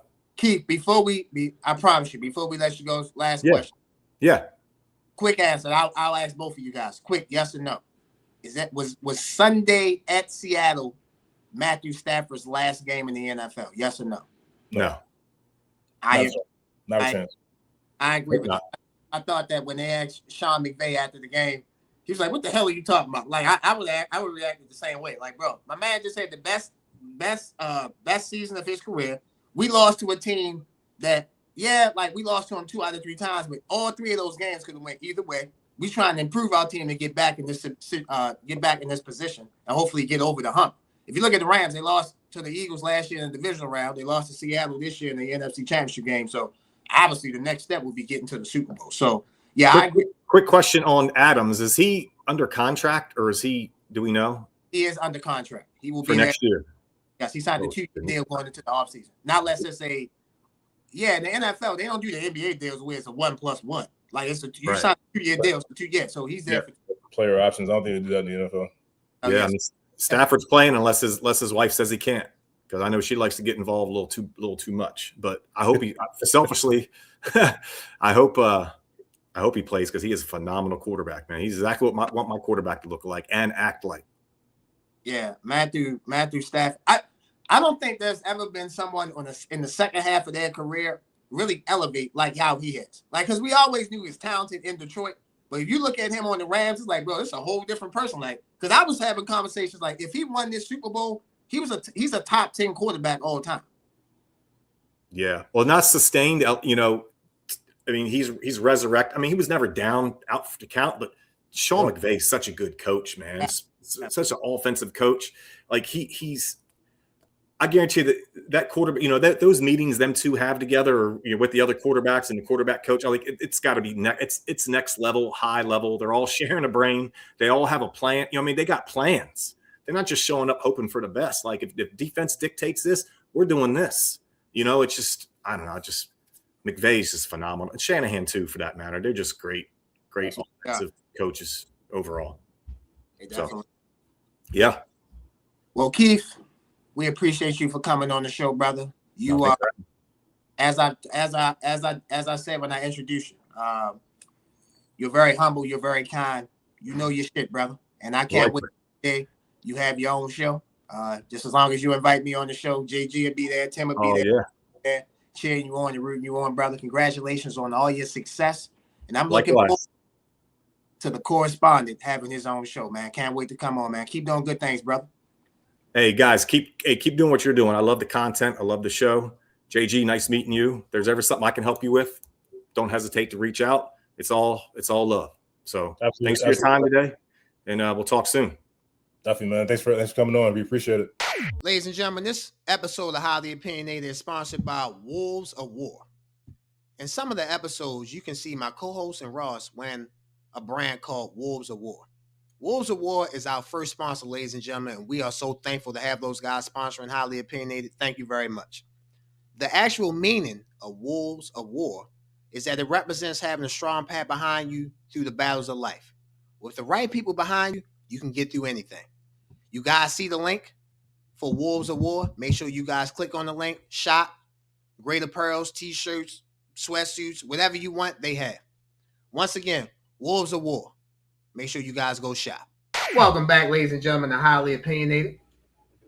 We are going to recap our NFL preseason picks, starting off with my bold predictions. I gave 3 bold predictions. Tim gave 3 bold predictions. First bold prediction I gave during the season. Let's see how we did. Let's see what we did, bro. First bold prediction I gave, I said Cowboys will have a better record than the Commanders. Well, I know a lot of the Commanders fans going to say, hey, we didn't have our quarterback. We didn't have this. But, hey, Cowboys had a better record. I get it. You didn't have your quarterback. I understand that. But the Cowboys defense was so ass, they didn't have a quarterback either on the defensive side. So, obviously, not having a quarterback is more important. I get that. But I feel like both teams had disadvantages. So, shout out to the Cowboys on helping me get that bold prediction right. Next bold prediction that we have, that I gave, Daniel Jones will win comeback player of the year. I felt like he was going to do it. Well, really, in essence, you can't, Tim. I think we got to understand the rules of comeback play of the year. It's not like you can come back from something. Like you have to come back from an injury. Daniel Jones was just bad. You get what I'm saying? Like it wasn't like he got hurt or anything. He just was bad. So for me, I should have did a better job of understanding the criteria for that award. But I thought Daniel Jones was gonna get some votes, man. I really did. He played well, suffered the torn Achilles, and that kind of obviously that messed up his season and messed up the coach season. We both were high on the coach. Remember when the preseason I picked the Texans, you picked the coach to win the division. That was the one division in the AFC that we was locked in step with. So I was right there with you. Hopefully Daniel Jones can come back and get right, man. He was playing well. Hopefully he can come back and do well. My last bold prediction that I had Cam Ward, Jackson Dart, Tyler Shuck, Dylan Gabriel, and Jalen Milroe will all start the game. So I was right about Cam Ward. He started first game. Jackson Dart came in. Tyler Shuck is the best rookie quarterback out of all these guys. He had the best rookie season. Dylan Gabriel and Jalen Milroe. Now, I didn't put Shedeur Sanders in there because I didn't know what Cleveland was going to do. I should have put Shedeur in there over Jalen Milroe. But Jalen Milroe didn't start a game. But I guess, Tim, I should hold this game near and dear to my heart now since Tampa Bay went to Seattle and beat them 35-38. I guess I should hold it near and dear in my heart. He got in the game that day. You feel me? He the one that fumbled the ball and really changed the whole game. Now, I will say, my guy. Now, I know my guy didn't play well at the end of the season, but he was cooking that day. So even if Seattle would have scored, I had no doubt that my guy was going to come down and match him because he was matching that game. It was 38-35. But what I will say is that play definitely helps. Like, I mean, if you can stop them from scoring, that helps. So I had some right predictions, some wrong predictions, as you guys see. Tim, my brother, you're up. Yeah, man, my first one. Man, we wasn't like I feel like this wasn't a bad pick. Stafford just had a crazy year. It wasn't. Like It Stafford wasn't. just was on. Go ahead. He had, you know me. I've been critical of that young man. Yeah. He didn't have his left tackle and his right tackle. That matters. Yeah, for sure. And Stafford had a crazy year. So yeah, he didn't win MVP. So yeah, got that one wrong. Got that one wrong for sure. My second one. Oh man. God, dang. But see, normally when I get one wrong, I come back and get something right. That's just how I work. You know what I'm saying? Normally when I get something wrong, I turn it right back around. That's just, that's the type of guy I am. I mess up. And then, you know what I'm saying? I'm going to make up for the mess up. I'm going to make up for the fuck up. I got you. Yeah, you know what I'm saying? That's just the type of guy I am. You know what I'm saying? So, yes, sir. Y'all know what the Vikings did this year. You know what I'm saying? I told y'all what was going to happen. You know what I'm saying? I told y'all. I be telling y'all a lot on this show, man. Y'all got to watch. Me and JD, man. He get props to you. He say a lot of right stuff too, man. Yeah, y'all really got to watch. I don't know what y'all be telling. Come on. Let me say this. This brother, ladies and gentlemen, this brother is so amazing. He was let me take these up. He was the first person to tell me, and we're gonna do this in the next when JD come on.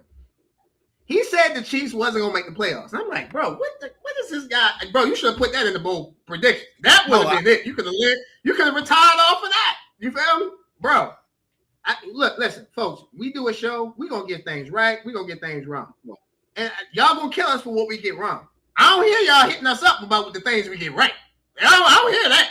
I don't hear that at all. You feel me? All I hear is, man, you picked the Bucs and the Ravens to get to the Super Bowl. Yeah, I was wrong. I was tripping. I was wrong. That was a bad mistake by me. You feel me? All I hear, Tim, all he liked the Eagles. Yeah, he also told you Seattle was going to win the NFC West. He also said that once the Eagles got eliminated, Seattle was going to the Super Bowl. Last time I checked, Seattle playing in the last game, right, bro? Yeah. My last one, man. I think this was my boy. He got hurt. So y'all got I ain't no excuse, but y'all gotta go 50 with me. You know what I'm saying? Like, he ain't finished the season. I felt like he wasn't playing crazy, but he was playing better than last year. Like, you know what I'm saying? So I don't like that new hire though. I don't like Stefanski in Atlanta at all though. So I'm hoping for the best though, Penix. I'm hoping for the best. Yeah. Well, yeah, so you know what I'm saying? Let's say I was 1-1 with a tie. You know what I'm saying? Boy got injured. You know what I'm saying? He injured half the season. You can't have a breakout season if you ain't playing. Yeah, no, you definitely can't do that. We don't gotta do this now. I'm gonna have to get you on during the NFL offseason. You can come on, but I was not come on. It's your show. You come on whenever you want to. Yeah. I'm gonna try and get you during the offseason. We can talk about them coaching hires. Because me and you disagree on Stefanski. I think Stefanski walking that division, he's the best coach in that division, bro. He the best coach. He don't fit this Atlanta though. Like I get that. Like I know he don't fit the style. He don't fit Atlanta because Atlanta, and I'm not saying this has nothing to do with his race, but Atlanta's more Mike Tomlin, Brian Flores than it is Kevin Stefanski. Yeah, he just don't fit. Like, I'm with you, and I hope he do a great job because I like Atlanta. You know what I'm saying? I like a lot of the players over there, so I hope he do. But I just don't see the mesh. Like I heard, like he real arrogant and all that. Like I just want to see how it play out. Yeah, we definitely will see how it play out.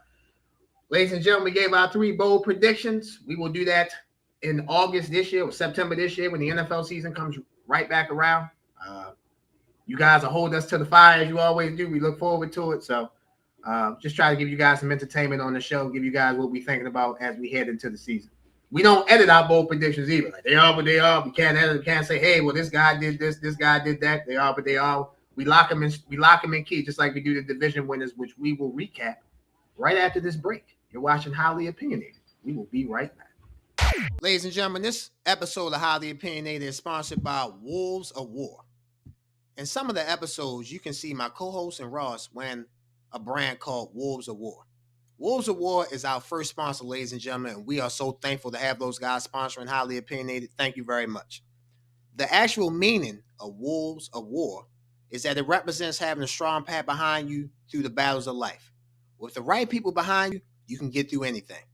You guys see the link for Wolves of War? Make sure you guys click on the link, shop, great apparels, t-shirts, sweatsuits, whatever you want, they have. Once again, Wolves of War. Make sure you guys go shop. Welcome, ladies and gentlemen. As you guys can see, we have the host of the Club JG podcast and the co-host here on Highly Opinionated. What's up, JG? How you doing, brother? Good to see you. Fellas, always a pleasure, man. Thanks for having me. What's going on?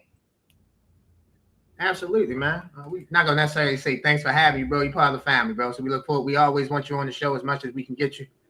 We had you on the show earlier in the season when we gave out our division winners. We gave AFC division winners, NFC division winners, and Super Bowl predictions. So, ladies and gentlemen, you guys get to laugh at us again. This time it's me, Tim, and John doing this segment. Last time it was just me and Tim. You get to laugh at our predictions that we made, tell us how smart we are, how dumb we are. So, with that being said, the AFC, Tim. I'm sorry, JG. JG's up. Who's first in the AFC? I'm sorry. Who's first? Me. I think, okay, I'm sorry. Tim, I had it right the first time. Tim, you're up first.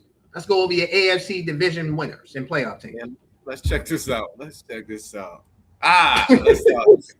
Woo! Let's start with the North. No excuses, but Barrow missed 10 games. All right, so yeah, they ain't have a shot. West, Chargers, Broncos. Yeah, I agree with that. Yeah, West Chargers, Broncos won it, but Chargers, they was in consideration most of the season.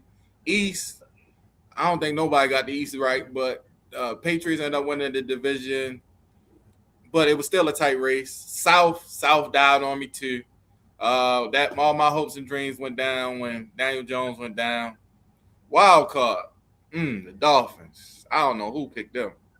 Couldn't have been me. I know I ain't picked them.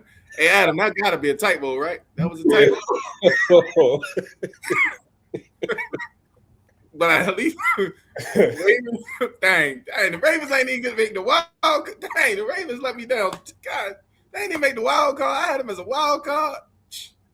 Dang, Texas actually won the division. So dang, I don't look like. Dang, boy, I got one playoff. So I got 3 teams made the playoffs. They just ain't win the division. Yeah. Okay. Yeah, you got 3 teams out of 7 that made the playoffs. Just ain't winning the division. That's cool. 3 out of 7 are making the playoffs. Yeah, that ain't terrible. That ain't terrible. JG. Oh shit. All right, let's see what we got. JG, you Oh, up next, bro. Yeah. Okay. So in the North, that damn Tyler Loop, man. That damn Tyler Loop. Oh my God, that damn Tyler Loop. I believe in you, bro. That was a bad night, but I believe in you. But yeah, Ravens rough year. A lot of injuries. Starting out 1-5 was a tall hill to climb, but just came down to a kick and it didn't go our way. So didn't get that one right. The West. I don't think anybody saw this kind of collapse coming. Not only did Kansas City not win the division, they did not see the playoffs. And Lord knows what's going to happen. Time out. I'm sorry. Time out. One man did. One man did. Yeah, one man did. I'm going to give that man his credit. Hey, Ross, put us on camera. That guy right there, I'm going to point right this time. This gentleman right here in your screen, he got it right. Because he did not have the Kansas City Chiefs making the playoffs at all. God give Tim his love. I said that earlier on the show. It was two people, Tim and Jason McIntyre. Because I watched the Herd Jason, and I thought he was on TV saying crazy stuff. No, not only he stood by, him and Tim, they both stood by the Chiefs not making the playoffs. Look, congrats to you, man. I didn't think that for a second. Yeah, man. That was one of them picks for me, man. Yeah, the East Buffalo Bills, Patriots, I mean, they're in the Super Bowl now, which is wild to think about. But I knew they were going to come up. I didn't think they beat out the Buffalo Bills for the division. I thought that would be coming in the near future, but they said the future is now, so they get that one. The Texans, I mean, I kind of saw that. Did they win the South? Were they the 4th seed? No, they were the 5 seed. I'm sorry. Yeah. Jacksonville. I didn't believe in Trevor Lawrence. Jacksonville won the South. Yeah, I didn't believe in Trevor Lawrence. I knew Liam Cohen was going to be a good coach for them, but didn't really believe in Trevor Lawrence. I thought they would struggle a little bit, but Houston still made the wild card. Chargers got that one right, wild card team, even though they flamed out again thanks to old Justin Herbert once again, 0-3 in the playoffs. That's a conversation to have. Denver Broncos came just with the Jared Stidham fumble away from going to the Super Bowl, so got that playoff pick right. Bengals, no one saw Joe Burrow missing 10 games. That's obviously a big deal. Season's obviously different if he's playing, even with that horrid defense. So not too terrible. Yeah, not too terrible at all. Ladies and gentlemen, so if you look at John's AFC winners, just take John off and put Josh, because we have the same exact teams in the same exact order. I had the Ravens winning the North. They didn't do it. Tyler Loop. I'm not going to blame Tyler Loop. Like, the Ravens just weren't good all season. They were a mediocre team all season. I picked the Ravens to go to the Super Bowl. How smart was I? Kansas City in the AFC West. Hey, man, I do a football show every week with Tim. I should have been listening to him. Don't worry, Tim. I'm going to start listening to you next year. Don't worry. Buffalo, John, you were on the show with me when we talked about the easiest schedule. We broke down the schedule. The Thursday night schedule, the Sunday night schedule, and the Monday night schedule. And I told you, I said, bro, the Patriots, man, they should make the playoffs. I said the Patriots, Seattle. No, not Seattle. The Patriots, San Francisco, and the Bills. They had the 3 easiest schedules going into the season. I didn't even have the Patriots on the screen, so that was a mistake by me. The South. 2 seasons ago, last season, I picked Jacksonville to win the South. This season, I picked the Texans to win the South. So basically, whoever I pick next year to win the South, they just won't win it. I'm a year early on all these teams in the AFC South. I learned my lesson. The Chargers made the playoffs. They were a wild card, got that right. The Broncos won the AFC West, so they made the playoffs. And the Cincinnati Bengals, you guys religiously have said Joe Burrow missed 10 games. You're not going to win. You're not going to win if Joe Burrow missed 10 games and your defense is ass. Their defense is ass, and Joe Burrow missed 10 games, so that pretty much let it. So just like John, I got 3 of the 7 teams right. Now, ladies and gentlemen, let's move over to the NFC. I will go first. My NFC predictions were terrible. Just put them up there. I don't even want to talk about them. Just put them up there. Yeah.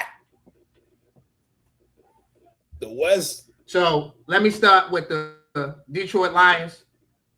Don't worry. I'm getting there. Don't worry. Let's start in chronological order. The NFC North. So I picked the Lions. Literally before we picked Micah Parsons, that just got traded to the Packers. So I wasn't ready for that. And then I get on camera because I want to see Tim's reaction on this.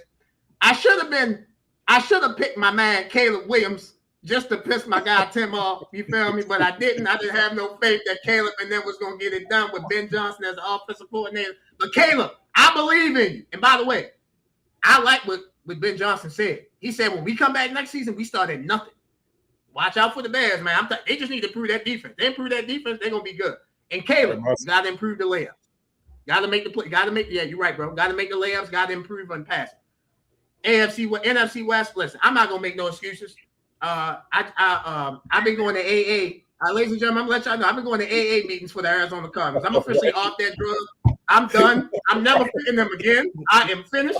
Like, so all joking aside, right? All joking aside, I picked them. I look stupid. I look dumb. Again, I'm going to AA as we speak. Hey, John, what time this show is? So soon this show in, I got an AA meeting to go to. Listen, at the end of the day, right?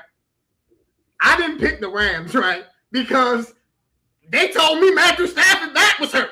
So I'm like, okay, all right. I didn't believe in Seattle. Obviously, I looked stupid for that. I thought San Francisco was going to be good, but I'm like, okay, man, I got to shake it up here. I like Kyler Murray. By the way, they do got a good receiver, Michael Wilson. Michael Wilson better than the guy that they drafted number 3 overall. That's crazy. But anyway, I digress. Whatever.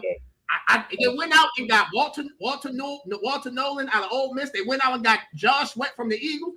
They went out and got my guy, Will Johnson, the cornerback from Michigan. I'm like, oh, yeah, man, I like this team. Like, and they ain't do shit. I told you, I've been going to AA meetings ever since I knew Arizona wasn't going to make the playoffs. I'm done with them. You never got to hear me talk about them again in life. They're going to have to show me before I pick them again. The next team that I picked in the division winners, I mean, I got the NFC East, right? The Eagles. NFC South, Tampa Bay. They was 6-2. I thought it was over to the point I made a bet with I'm not gonna say who he is. You know who he is. I made a bet with a very good friend of mine. Like, man, the Buccaneers gonna win 11 games. Man, they was 6-2. I'm like, man, we good. We chilling. Man, homeboy gonna have to run me my money. And then they lost. And then they started losing again. Then they lost again. I'm like, let me check this phone now. Wait a minute now. They 6-4. They got to win out. They got to win the next 5, bro, and give me that 11. You feel me? And then a loss. And then another loss. And then another loss. So Tampa, Baker, I love you. You're my guy. Sam Darnold made the Super Bowl. I'm looking at you hard, brother. You got to get better. NFC wild card. San Francisco made the wild card. I would have picked the Rams to win the division. I'm not. Listen, put me on camera when I say this. I want to see that. I want to see John. I want to see John and Tim's reaction on this. Listen. I'm not gonna let Sean McVay hoodwink me again. Don't come tell me about during the offseason about Matthew Stafford's back. I'm not paying that shit no attention. I'm letting y'all know now I'm taking the Rams to win the division next year because I'm not being hoodwinked. The man hoodwinked me. Then they kept talking about Matthew Stafford back. So I'm like, damn near 40 years old. Like, how the hell he gonna last the season? Bro, he wasn't the MVP. Wasn't nothing wrong with his damn back. He looked good to me. Looked good to me. And the last playoff team I had was the Green Bay Packers. Huh? I'm saying he took off and ran a couple of times for some first downs. I'm like, that man's back felt looking good. No, listen, let me tell you, I got a bad knee. I can barely move. That man ain't got no bad back. He was out there with, bro. He's out there no looking to people. So he ain't got no bad back. He perfectly fine. The last team I picked was the Green Bay Packers. Their season went to hell. They lost their best defense. They lost their 2 best defensive players with Michael Parsons and the defensive lineman White. So I got Green Bay right. I got the Rams right. I got the San Francisco 49ers right. I got the Eagles right. So 4 out of 7. But the only thing y'all gonna see on that screen is that damn bird under the West. I'm going to AA after this, so y'all go ahead. In fact, let me get my stuff together. I'm going to AA. I'm getting my stuff together. Go whoever next, y'all got. I'm getting my AA stuff together because I'm the Cardinals, man. Like Jesus Christ, making me look. Whoever's next, y'all got. I'm good, Jim. I'm good. Hey, here I come. All right. So looks like I'm up next here. The North. Yeah, Detroit Lions, tough year. I was on the fence about this pick because I knew that they were going to be changing coordinators. I wasn't sure if that was how much of an effect that was going to be. Early in the season, it didn't seem that way. But as the season waned, Jared Goff started looking, not the same. Jahmyr Gibbs started not looking the same. They just weren't using – I don't think they were using him or David Montgomery right the whole time, and then their defense kind of let them down. So that was something I definitely got wrong. But I guess the coordinators, now you start to have these questions like, is Jared Goff, was he just a Ben Johnson mercenary? Start having these questions like that. But what else we got here? The West got that one right with the Rams. I just believed in Matthew Stafford and his offense, Puka Nacua, Devontae Adams, they couldn't be stopped. But what ended up taking them out was something that ailed them all season long. Special teams, and Josh, you hit it on the head. That secondary. They ended up letting them down. NFC East got them right with the Eagles. That was pretty. I thought that was pretty easy to give them what the East was having this year. I was wishing on Tampa Bay. I was wishing on Baker Mayfield. They came out. They started out hot. Looked like that division was all theirs. But then the Carolina Panthers just kept hanging around. And then the Buccaneers started falling apart, just with injuries. And eventually it just caught up to them. Oh, DC, man. I drank the Kool-Aid. I drank the Kool-Aid. I tried to tell y'all. I drank the Kool-Aid with DC. I ain't gonna lie. I tried to tell y'all, man. I tried to tell y'all. I wasn't on this bandwagon like they about to go to the Super Bowl because they just got to the NFC Championship game. I wasn't going that far. But I did think a healthy Jaden Daniels, didn't see him getting hurt as much as he did. People out here making these RG3 comparisons. I think that's wrong. But didn't expect Daniels to get hurt.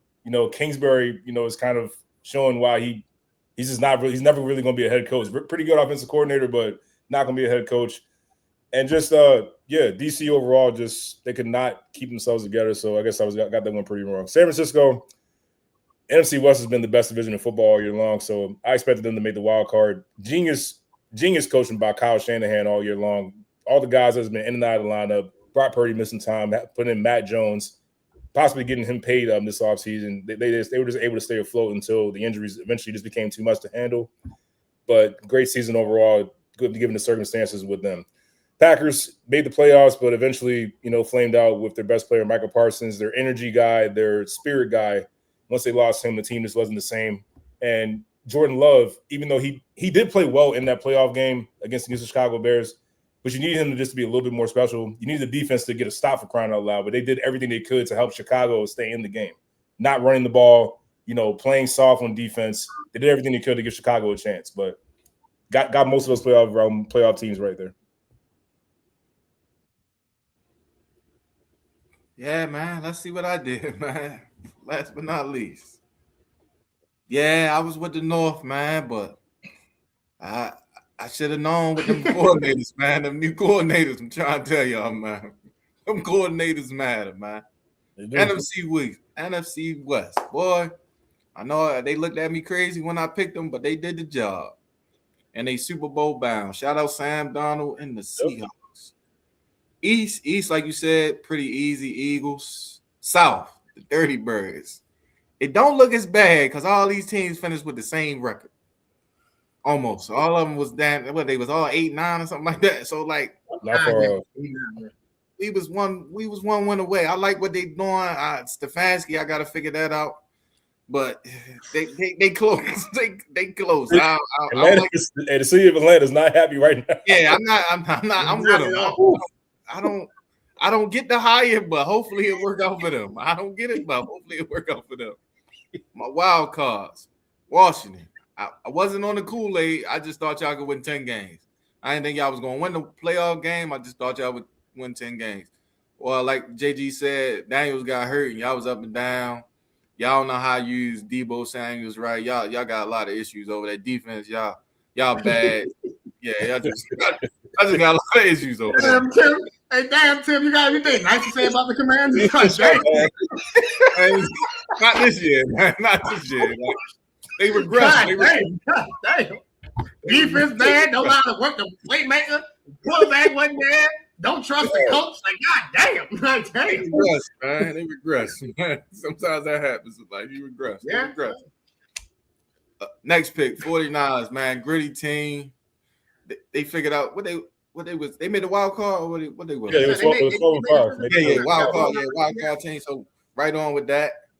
Same with Green Bay. You know what I'm saying? Y'all made me see Green Bay. Y'all made me mad because I had to hear that Caleb Williams stuff for a whole another 2 weeks. Y'all would have just did what y'all was supposed to do. You know what I'm saying? You know what I'm saying? People wouldn't be so highly like I got texts after the game. I'm like, bro, you don't even like the Bears. What are you talking about, bro? You don't even like the Bears. But yeah, man. Shout out. Yeah, shout out. So that actually was a pretty good. Hold on, let me see it. Yeah, hey, Ross, put that up one more time. That wasn't bad. Seattle, Philly, San Fran, and the Packers. Yeah, that's 4. That's 7. 4. My fault. 4. Yeah, I think that ain't bad at all. I think. Hey, so Tim got 4 right in the NFC. Can you put Johns up one more time? Let's see how many he got right in the NFC. You don't have to win the division. I'm just talking about making the playoffs. Let's just see how many playoffs. So you got the Rams right, the Eagles right, the 49ers and the Packers right. Go ahead, JG. And 4. And then I think I even got 3 or 4. Let me see, Ross, if you can put mine up. I had the Eagles, the 49. Yeah, so we all got 4 right. Just obviously in different orders. But great. I mean, I wouldn't say great, but we had some predictions that we did good. A lot of predictions. Let me say something, especially me. I had some bad predictions this year. So next year, next season coming up, I will definitely be better. But I felt like relatively we did well in the AFC and the NFC. Before we move to college basketball, let's go over our preseason Super Bowl predictions. Not asking you guys to pick the Super Bowl of the Patriots and the Seahawks, but just the 2 teams that you guys thought were going to be in the Super Bowl. I'll start us off. I had the Baltimore Ravens winning the Super Bowl. They were playing the Tampa Bay Buccaneers. Neither team qualified for the playoffs. Yeah, I'll go next, man. I had the Bills and the Eagles. Man, Patullo let me down. And, man, Josh Allen had the worst game I seen him play, man. But at least they both made the playoffs, though. You got that. You got that. I had a rematch of the Bird Bowl. I had the Eagles and the Ravens. It's tough times right now in Baltimore City, and you kind of feel it if you're around here. But we got rid of John Harbaugh. We got a new coach coming in, a new era. We'll see if that fixes some things. There's still a lot of work to do. There's a lot of roster stuff that still needs to be done, but we'll see what happens next year. Eagles, pretty solid season. Just the offense was the biggest question mark going into the playoffs, and it was the same stuff that was being talked about week after week, even though they were winning. And then eventually it caught up to them in a surprising fashion. I didn't have the 49ers beating them at home, but I didn't think when the playoffs got here that they would get back to the Super Bowl. I didn't see the 49ers beating them. That's why I'm so mad. Go ahead. I'm sorry, Tim. Go ahead. I'm gonna give you the floor to talk about the team. Go ahead. If they lost to somebody, like I don't like losing, but like the 49, like out of everybody that was in it, the 49, like they reverse passing on us, like the 49, like had the guys I don't even know on the team that was playing. That's why the loss that one was bad to me because it was like you ain't even lose to the starters per se. Like you lost to like a lot of mix-ins. Like that's why I was just like Patullo, you that bad, Patullo? You can't coach a game versus the backups. Like you can't figure this out. Especially on defense, they were compromised more than anything. And they lose one of their guys. It's like one of their core guys. Like that's what they lean on. Kittle. They lose that guy, and they still gonna find a way to win. That shot me. Yeah, bro. Yeah, that was definitely a tough loss for the Eagles. So we went over our Super Bowl predictions. I had the Ravens and the Bucs. Tim, you had the Bills and the Eagles, and John, you had the Ravens and the Eagles. Good NFL season, fellas. Got the Pro Bowl coming up next week, and we have the Super Bowl 2 Sundays from now. Can't wait to see how the NFL season ends. Ladies and gentlemen, we're going to end the show as we always do with college basketball. However, it's the first time since me and you, John, have done a show that talking college basketball on here. So, John, as you see the schedules on the screen, which game or which games catches your attention? You got Nebraska and Michigan Tuesday night, 7 p.m. By the way, that game is on Peacock, ladies and gentlemen. You have Michigan at Michigan State Friday at 8 o'clock. That game is on Fox. And then you'll see the Saturday and Sunday games behind you. I'm looking forward to that BYU and Kansas game Saturday at 4:30 on ESPN. College Game Day with Reese Davis, Jay Williams, Jay Billis, Seth Greenberg, and Andrea Carter will be live. Will be live from the University of Kansas to watch BYU and scintillating freshman AJ DeBasa take on Kansas. That game is Saturday at 4:30. JG, what game or which team catches your attention? Well, first of all, another shout out, Andrea Carr. You're doing an amazing job. Keep doing what you're doing, first of all. Friday night, I'm looking at Michigan State and Michigan. That is the game that I'm highlighting. In-state rivalry is always a good one. I think this might be one of the best games of the year so far, especially in the Big Ten.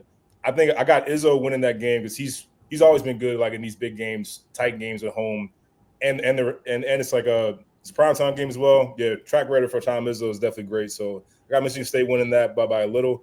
But this Michigan team, if you've had a chance to check them out, this is a team that can go deep. This team is like Elite Eight, Final Four material, and so is Michigan State. So I believe this will not be obviously they might meet again in the Big Ten tournament, might meet again this season, but I think don't be shocked if this team meets again deep in the NCAA tournament. Would not be surprised by that at all. In fact, Michigan State, Michigan ranked in the top 10. Looking at Joe Lunardi's projected teams to make the college basketball tournament, March Madness tournament, you got 10 teams from the Big Ten. I think the two best conferences in college basketball, in my opinion, the Big Ten and the Big 12 was right on their heels. I watched BYU and Arizona with Cole Pete and AJ DeBoss on Monday night. That game was truly amazing. It was so good. I watched the replay up later on Monday night. Well, going into Tuesday morning. So I think with the Big Ten, you got Michigan State, you got Michigan, you got Purdue, you got Illinois, you got some teams in the Big Ten. But the Big 12 to me is right on their heels. BYU, Texas Tech, Kansas. Who else is in the Big 12? I'm forgetting. The team is blanking me right now. Oh my God. Texas Tech. Texas Tech, BYU, Kansas. So Houston. Houston's in the Big 12. So I think these two conferences are the two best conferences, and I'm looking forward, like you said, to that game on Friday night with Michigan and Michigan State. John, is it true that this is the last season of Tom Izzo? That rumor is still floating out, but none has been confirmed yet. That rumor's been going around for like a couple of months now. Izzo hasn't commented on it at all. So as of right now, it's like a floating rumor. But I would be surprised if he retired without notice. Like he didn't like announce that this is his last season. I don't see him just like finishing the season. It's like, I'm retiring. So I think Izzo's going to continue to coach until we hear something different. Gotcha. Well, yeah, I definitely lean on you with your Big Ten connections. You feel me? I'm gonna give you grace today. I'm not gonna talk about a certain school who's struggling. I'll give you grace. I will talk about them eventually, though. Eventually, I'll talk about them. That's fine. I'm going to talk about them. If not here, I'm going to talk about them Club JG. We can be honest about this. Well, bro, listen. The floor is yours. What you want to say about your Maryland Terrapins? Hey, look, man. I mean, I didn't have big expectations this season because look, you guys, Maryland lost an entire team, like everyone from coaches to strength trainer to athletic trainer. It's an entirely different team, new coach. And look, you're trying to set a culture here. You're trying to set a base. I didn't have high expectations for this team because it's a team that's like coming together for the first time, and none of them know each other about how they want to play with each other, all that. So did I expect them to be this terrible at the bottom of the Big Ten? No. I didn't expect them to get blown out the way they did by Michigan State the other night. No. But at the same time, it's a brand new team. I have a lot of faith in Buzz Williams. The recruiting class that he has coming in next year and the year after that, be patient. This ain't the year for Maryland, but it doesn't mean that they're down and done. They will be back. It's just not going to be this season. I am a Duke fan. Everyone knows that. Make fun of Maryland while you can, because they're not going to be down for long. Enjoy it. They're not going to be down for long. They had Buzz Williams. John, we were doing the show. I told them they need to hire Buzz Williams. I feel like a day later they hired Buzz Williams. Maryland, yes, every team. But I'm not trying to be disrespectful. I don't put Maryland in the blue blood categories. It's North Carolina, Kansas, and those type of schools, Duke, etc. Because I don't think I think they're right under that. But when you have a change of program, especially with the NIL, and Tim, you know this with college football. Look at Indiana. They went out and got Josh Hoover to replace Fernando Mendoza. So you're going to hit the transfer portal, and teams are going to take players from you. So listen, I am not a Maryland fan. I know some great Maryland people, including the brother at the bottom of the screen, and some other great people. Remember, our boy Kenny went to Maryland. You feel me? So I love Maryland. I don't say I love Maryland. I shouldn't say that. In fact, Ross, extract that from the tape. I like Maryland. I'm not in love with them. You're not allowed to say you love Maryland. You're not allowed to say that. Huh? You're not allowed to say you love Maryland. Yeah, I'm not allowed to say that. They're gonna revoke my card down there at Cameron. So yeah, I like Maryland. So Ross, please, I like Maryland. Good team. I love the coach. I love Buzz, and I think Buzz Williams will get it turned around. This is not Maryland's year. Make fun of them this year. Trust me, I am. I do it individually when I'm in here by myself. I'm like, God damn, they got beat by Michigan State again. God damn. They've been in the ACC. They probably would have been good. You feel me? Ain't that right, Tim? But that's another subject for another day. I got you. Anyway.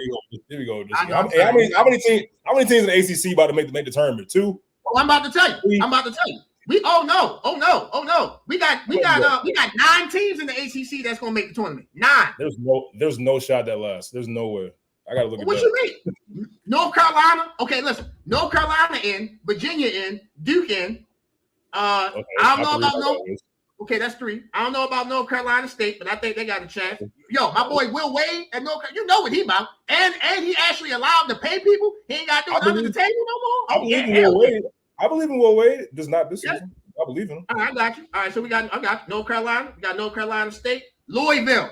Even though they can't beat Duke. They're not a bad team. They just can't beat Duke. Yes.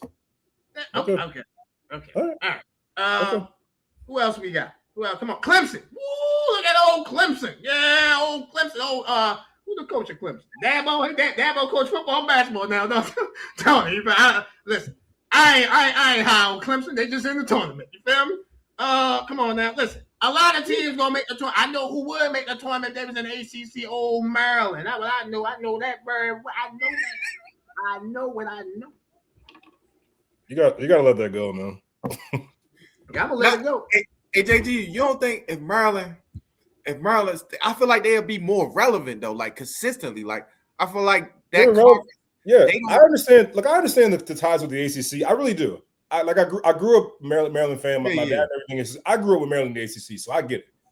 But to say that Maryland hasn't been relevant since they've been in the Big Ten is just false. Not saying they haven't been relevant, like, but consistent. Like I feel like they wouldn't have these up and down years. Like it won't be a big gap. Like they won't go from winning like when Queen was in there. I don't know how many games when. Let's say they won 20 games. They don't go from 20 to 9 wins. You know what I'm saying? I just feel like they'd be more. I think a lot of it is just like, look, you lose a team like that, you lose players like that. It's going to be a trial. Like along with the coach, I think that's the big thing why we're seeing Maryland where it is right now. If Kevin Whelan doesn't go to Villanova, I think Maryland is going to be one of the more relevant teams in the Big Ten had he stayed. I just think that with the dramatic fall off with the coaching staff, I shouldn't say fall because Buzz Williams is a really good coach, but just like everyone that knows Maryland culture, that knows anything about Maryland, they left. So you got a bunch of guys coming in here that don't know anything about Maryland like that. Like they're still learning what Maryland is. They got some young guys. They got some talent on this team. It's just a matter of fact, like, you need time. You got to react from the ground up. Not to cut you off, but even like with football, like football's a different story. That's what I'm saying. Like I feel like, bro, listen. Hey, Tim, listen. I play basketball. I don't play football. I don't know nothing about that. I got nothing to do with that. I'm saying, and that's my point. I ain't got nothing for you. Like I felt like it was just a basketball decision. They ain't think about football. They did not. They did not think about football. They was like, basketball, we'd be all right, but it's like the football program going to suffer. That's my thing. Like I feel like, bro, I'm with you on that part. With football, I'm with you. When I first heard this story, fellas, I was still at Penn State when I heard this story, and I was like, one of the first things I thought was, football is going to be in trouble. Yeah, like in big trouble. Like Rutgers. Hey, I'm like Rutgers. Y'all brought Rutgers to the Big Ten. Oh my God, that's going to be rough. When Maryland joined the Big Ten, Michigan, Ohio State, Penn State. All right, cool. We might be able to fit in. Now Illinois went out and hired Brett Bielema. Indiana's the bro. Let me say this again because it's just hard for me to say this. The Indiana Hoosiers are the national champions in football. They're in the Big Ten.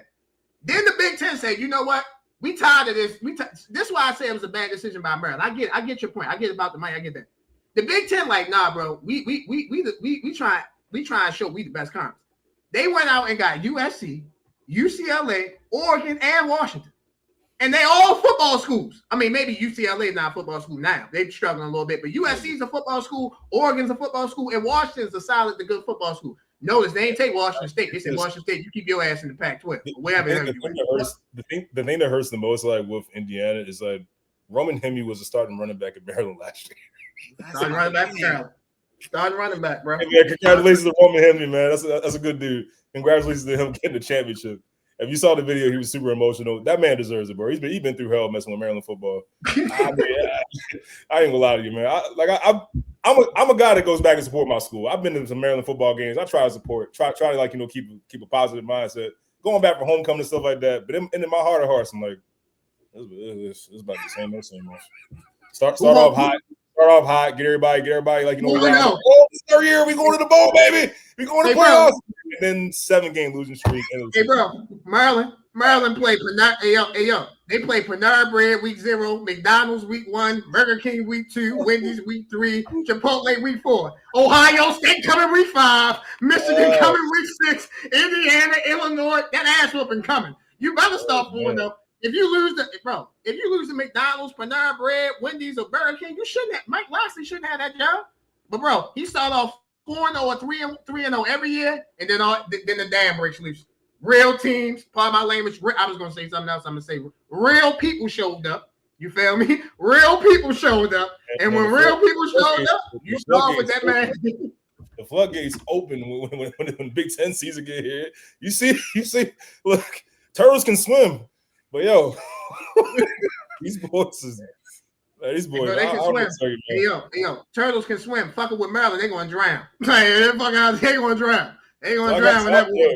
So I got you on football, man. Like I didn't love that. In football, they definitely should have stayed in the ACC. But basketball, I had faith, going into the Big Ten because I knew like we could compete with basketball wise. But football, that's a whole different story. I ain't got nothing to do with that one. Maryland could have made the ACC championship. Duke played in the ACC football championship. Come on now, like Maryland could beat them. Yeah, but what does that say about the ACC?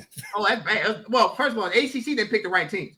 It's no way Miami should have not been in the conference championship. That's because of the commission. That part I don't understand either. That's like another thing going on. That was done by them. So, but yeah, man. John, always great talking college basketball with you. I look forward to chopping up with you in the next couple of weeks when we wrap up with football and we transition over to basketball. Ladies and gentlemen, Club JG Podcast. You guys make sure you like and subscribe to the Club JG Podcast. Quickly, John, what you got going on the Club JG Podcast? Oh, yeah. So we have some recent breaking news here involving one Mr. Bill Belichick. I am definitely going to talk about that. You guys are not going to believe what the headline is. And then a certain Browns quarterback made the Pro Bowl. Is it time for the Pro Bowl to be scrapped entirely? That's what's coming up on Club JG. Yes. Bro. Great job with Club JG Podcast, man. Keep doing great things. Love what you're doing, bro. Any way we can help, that we will. Ladies and gentlemen, for the next best co-host in the game, Randallstown Rec legend Tim, the owner of Wolves of War. Tim, let everyone know what's going on with Wolves of War. Hey, man, doing a relaunch in spring, getting some things together, getting some spring ideas together. Got some other major news coming real soon. Probably do that Super Bowl week. Probably drop that new Super Bowl week. They got me in a whole different field now, but I'm excited for the journey, man. But yeah, spring relaunch, man. Be looking out for the spring stuff. Can't wait for the spring stuff. Can't wait for that big news. You're gonna be on the show in August and September, right? I should be. Should be. Don't sound like yes or no. We're a little worried, man. I mean, like nobody seems to want the Eagles' offensive coordinator job. Like they might reach out to this guy. We might not see him. That's what I'm saying. Hey, bro, I'm trying to figure out who I'm going to be working with. That's what I need to figure out. And like Tim, like I probably will. I'll probably be back in August, September. Okay. Well, if the Eagles don't call, ladies and gentlemen, Tim will be back here. Bro, great things. Love what you're doing with Wolves of War. Keep up the great work, ladies and gentlemen. For JG. For the Randallstown Rec legend himself, Tim, for the best guy here on Highly Opinionated, Ross, without his magical work, without him being the magician that he is, all of us will be looking crazy. Ross, we love you. Keep doing what you're doing.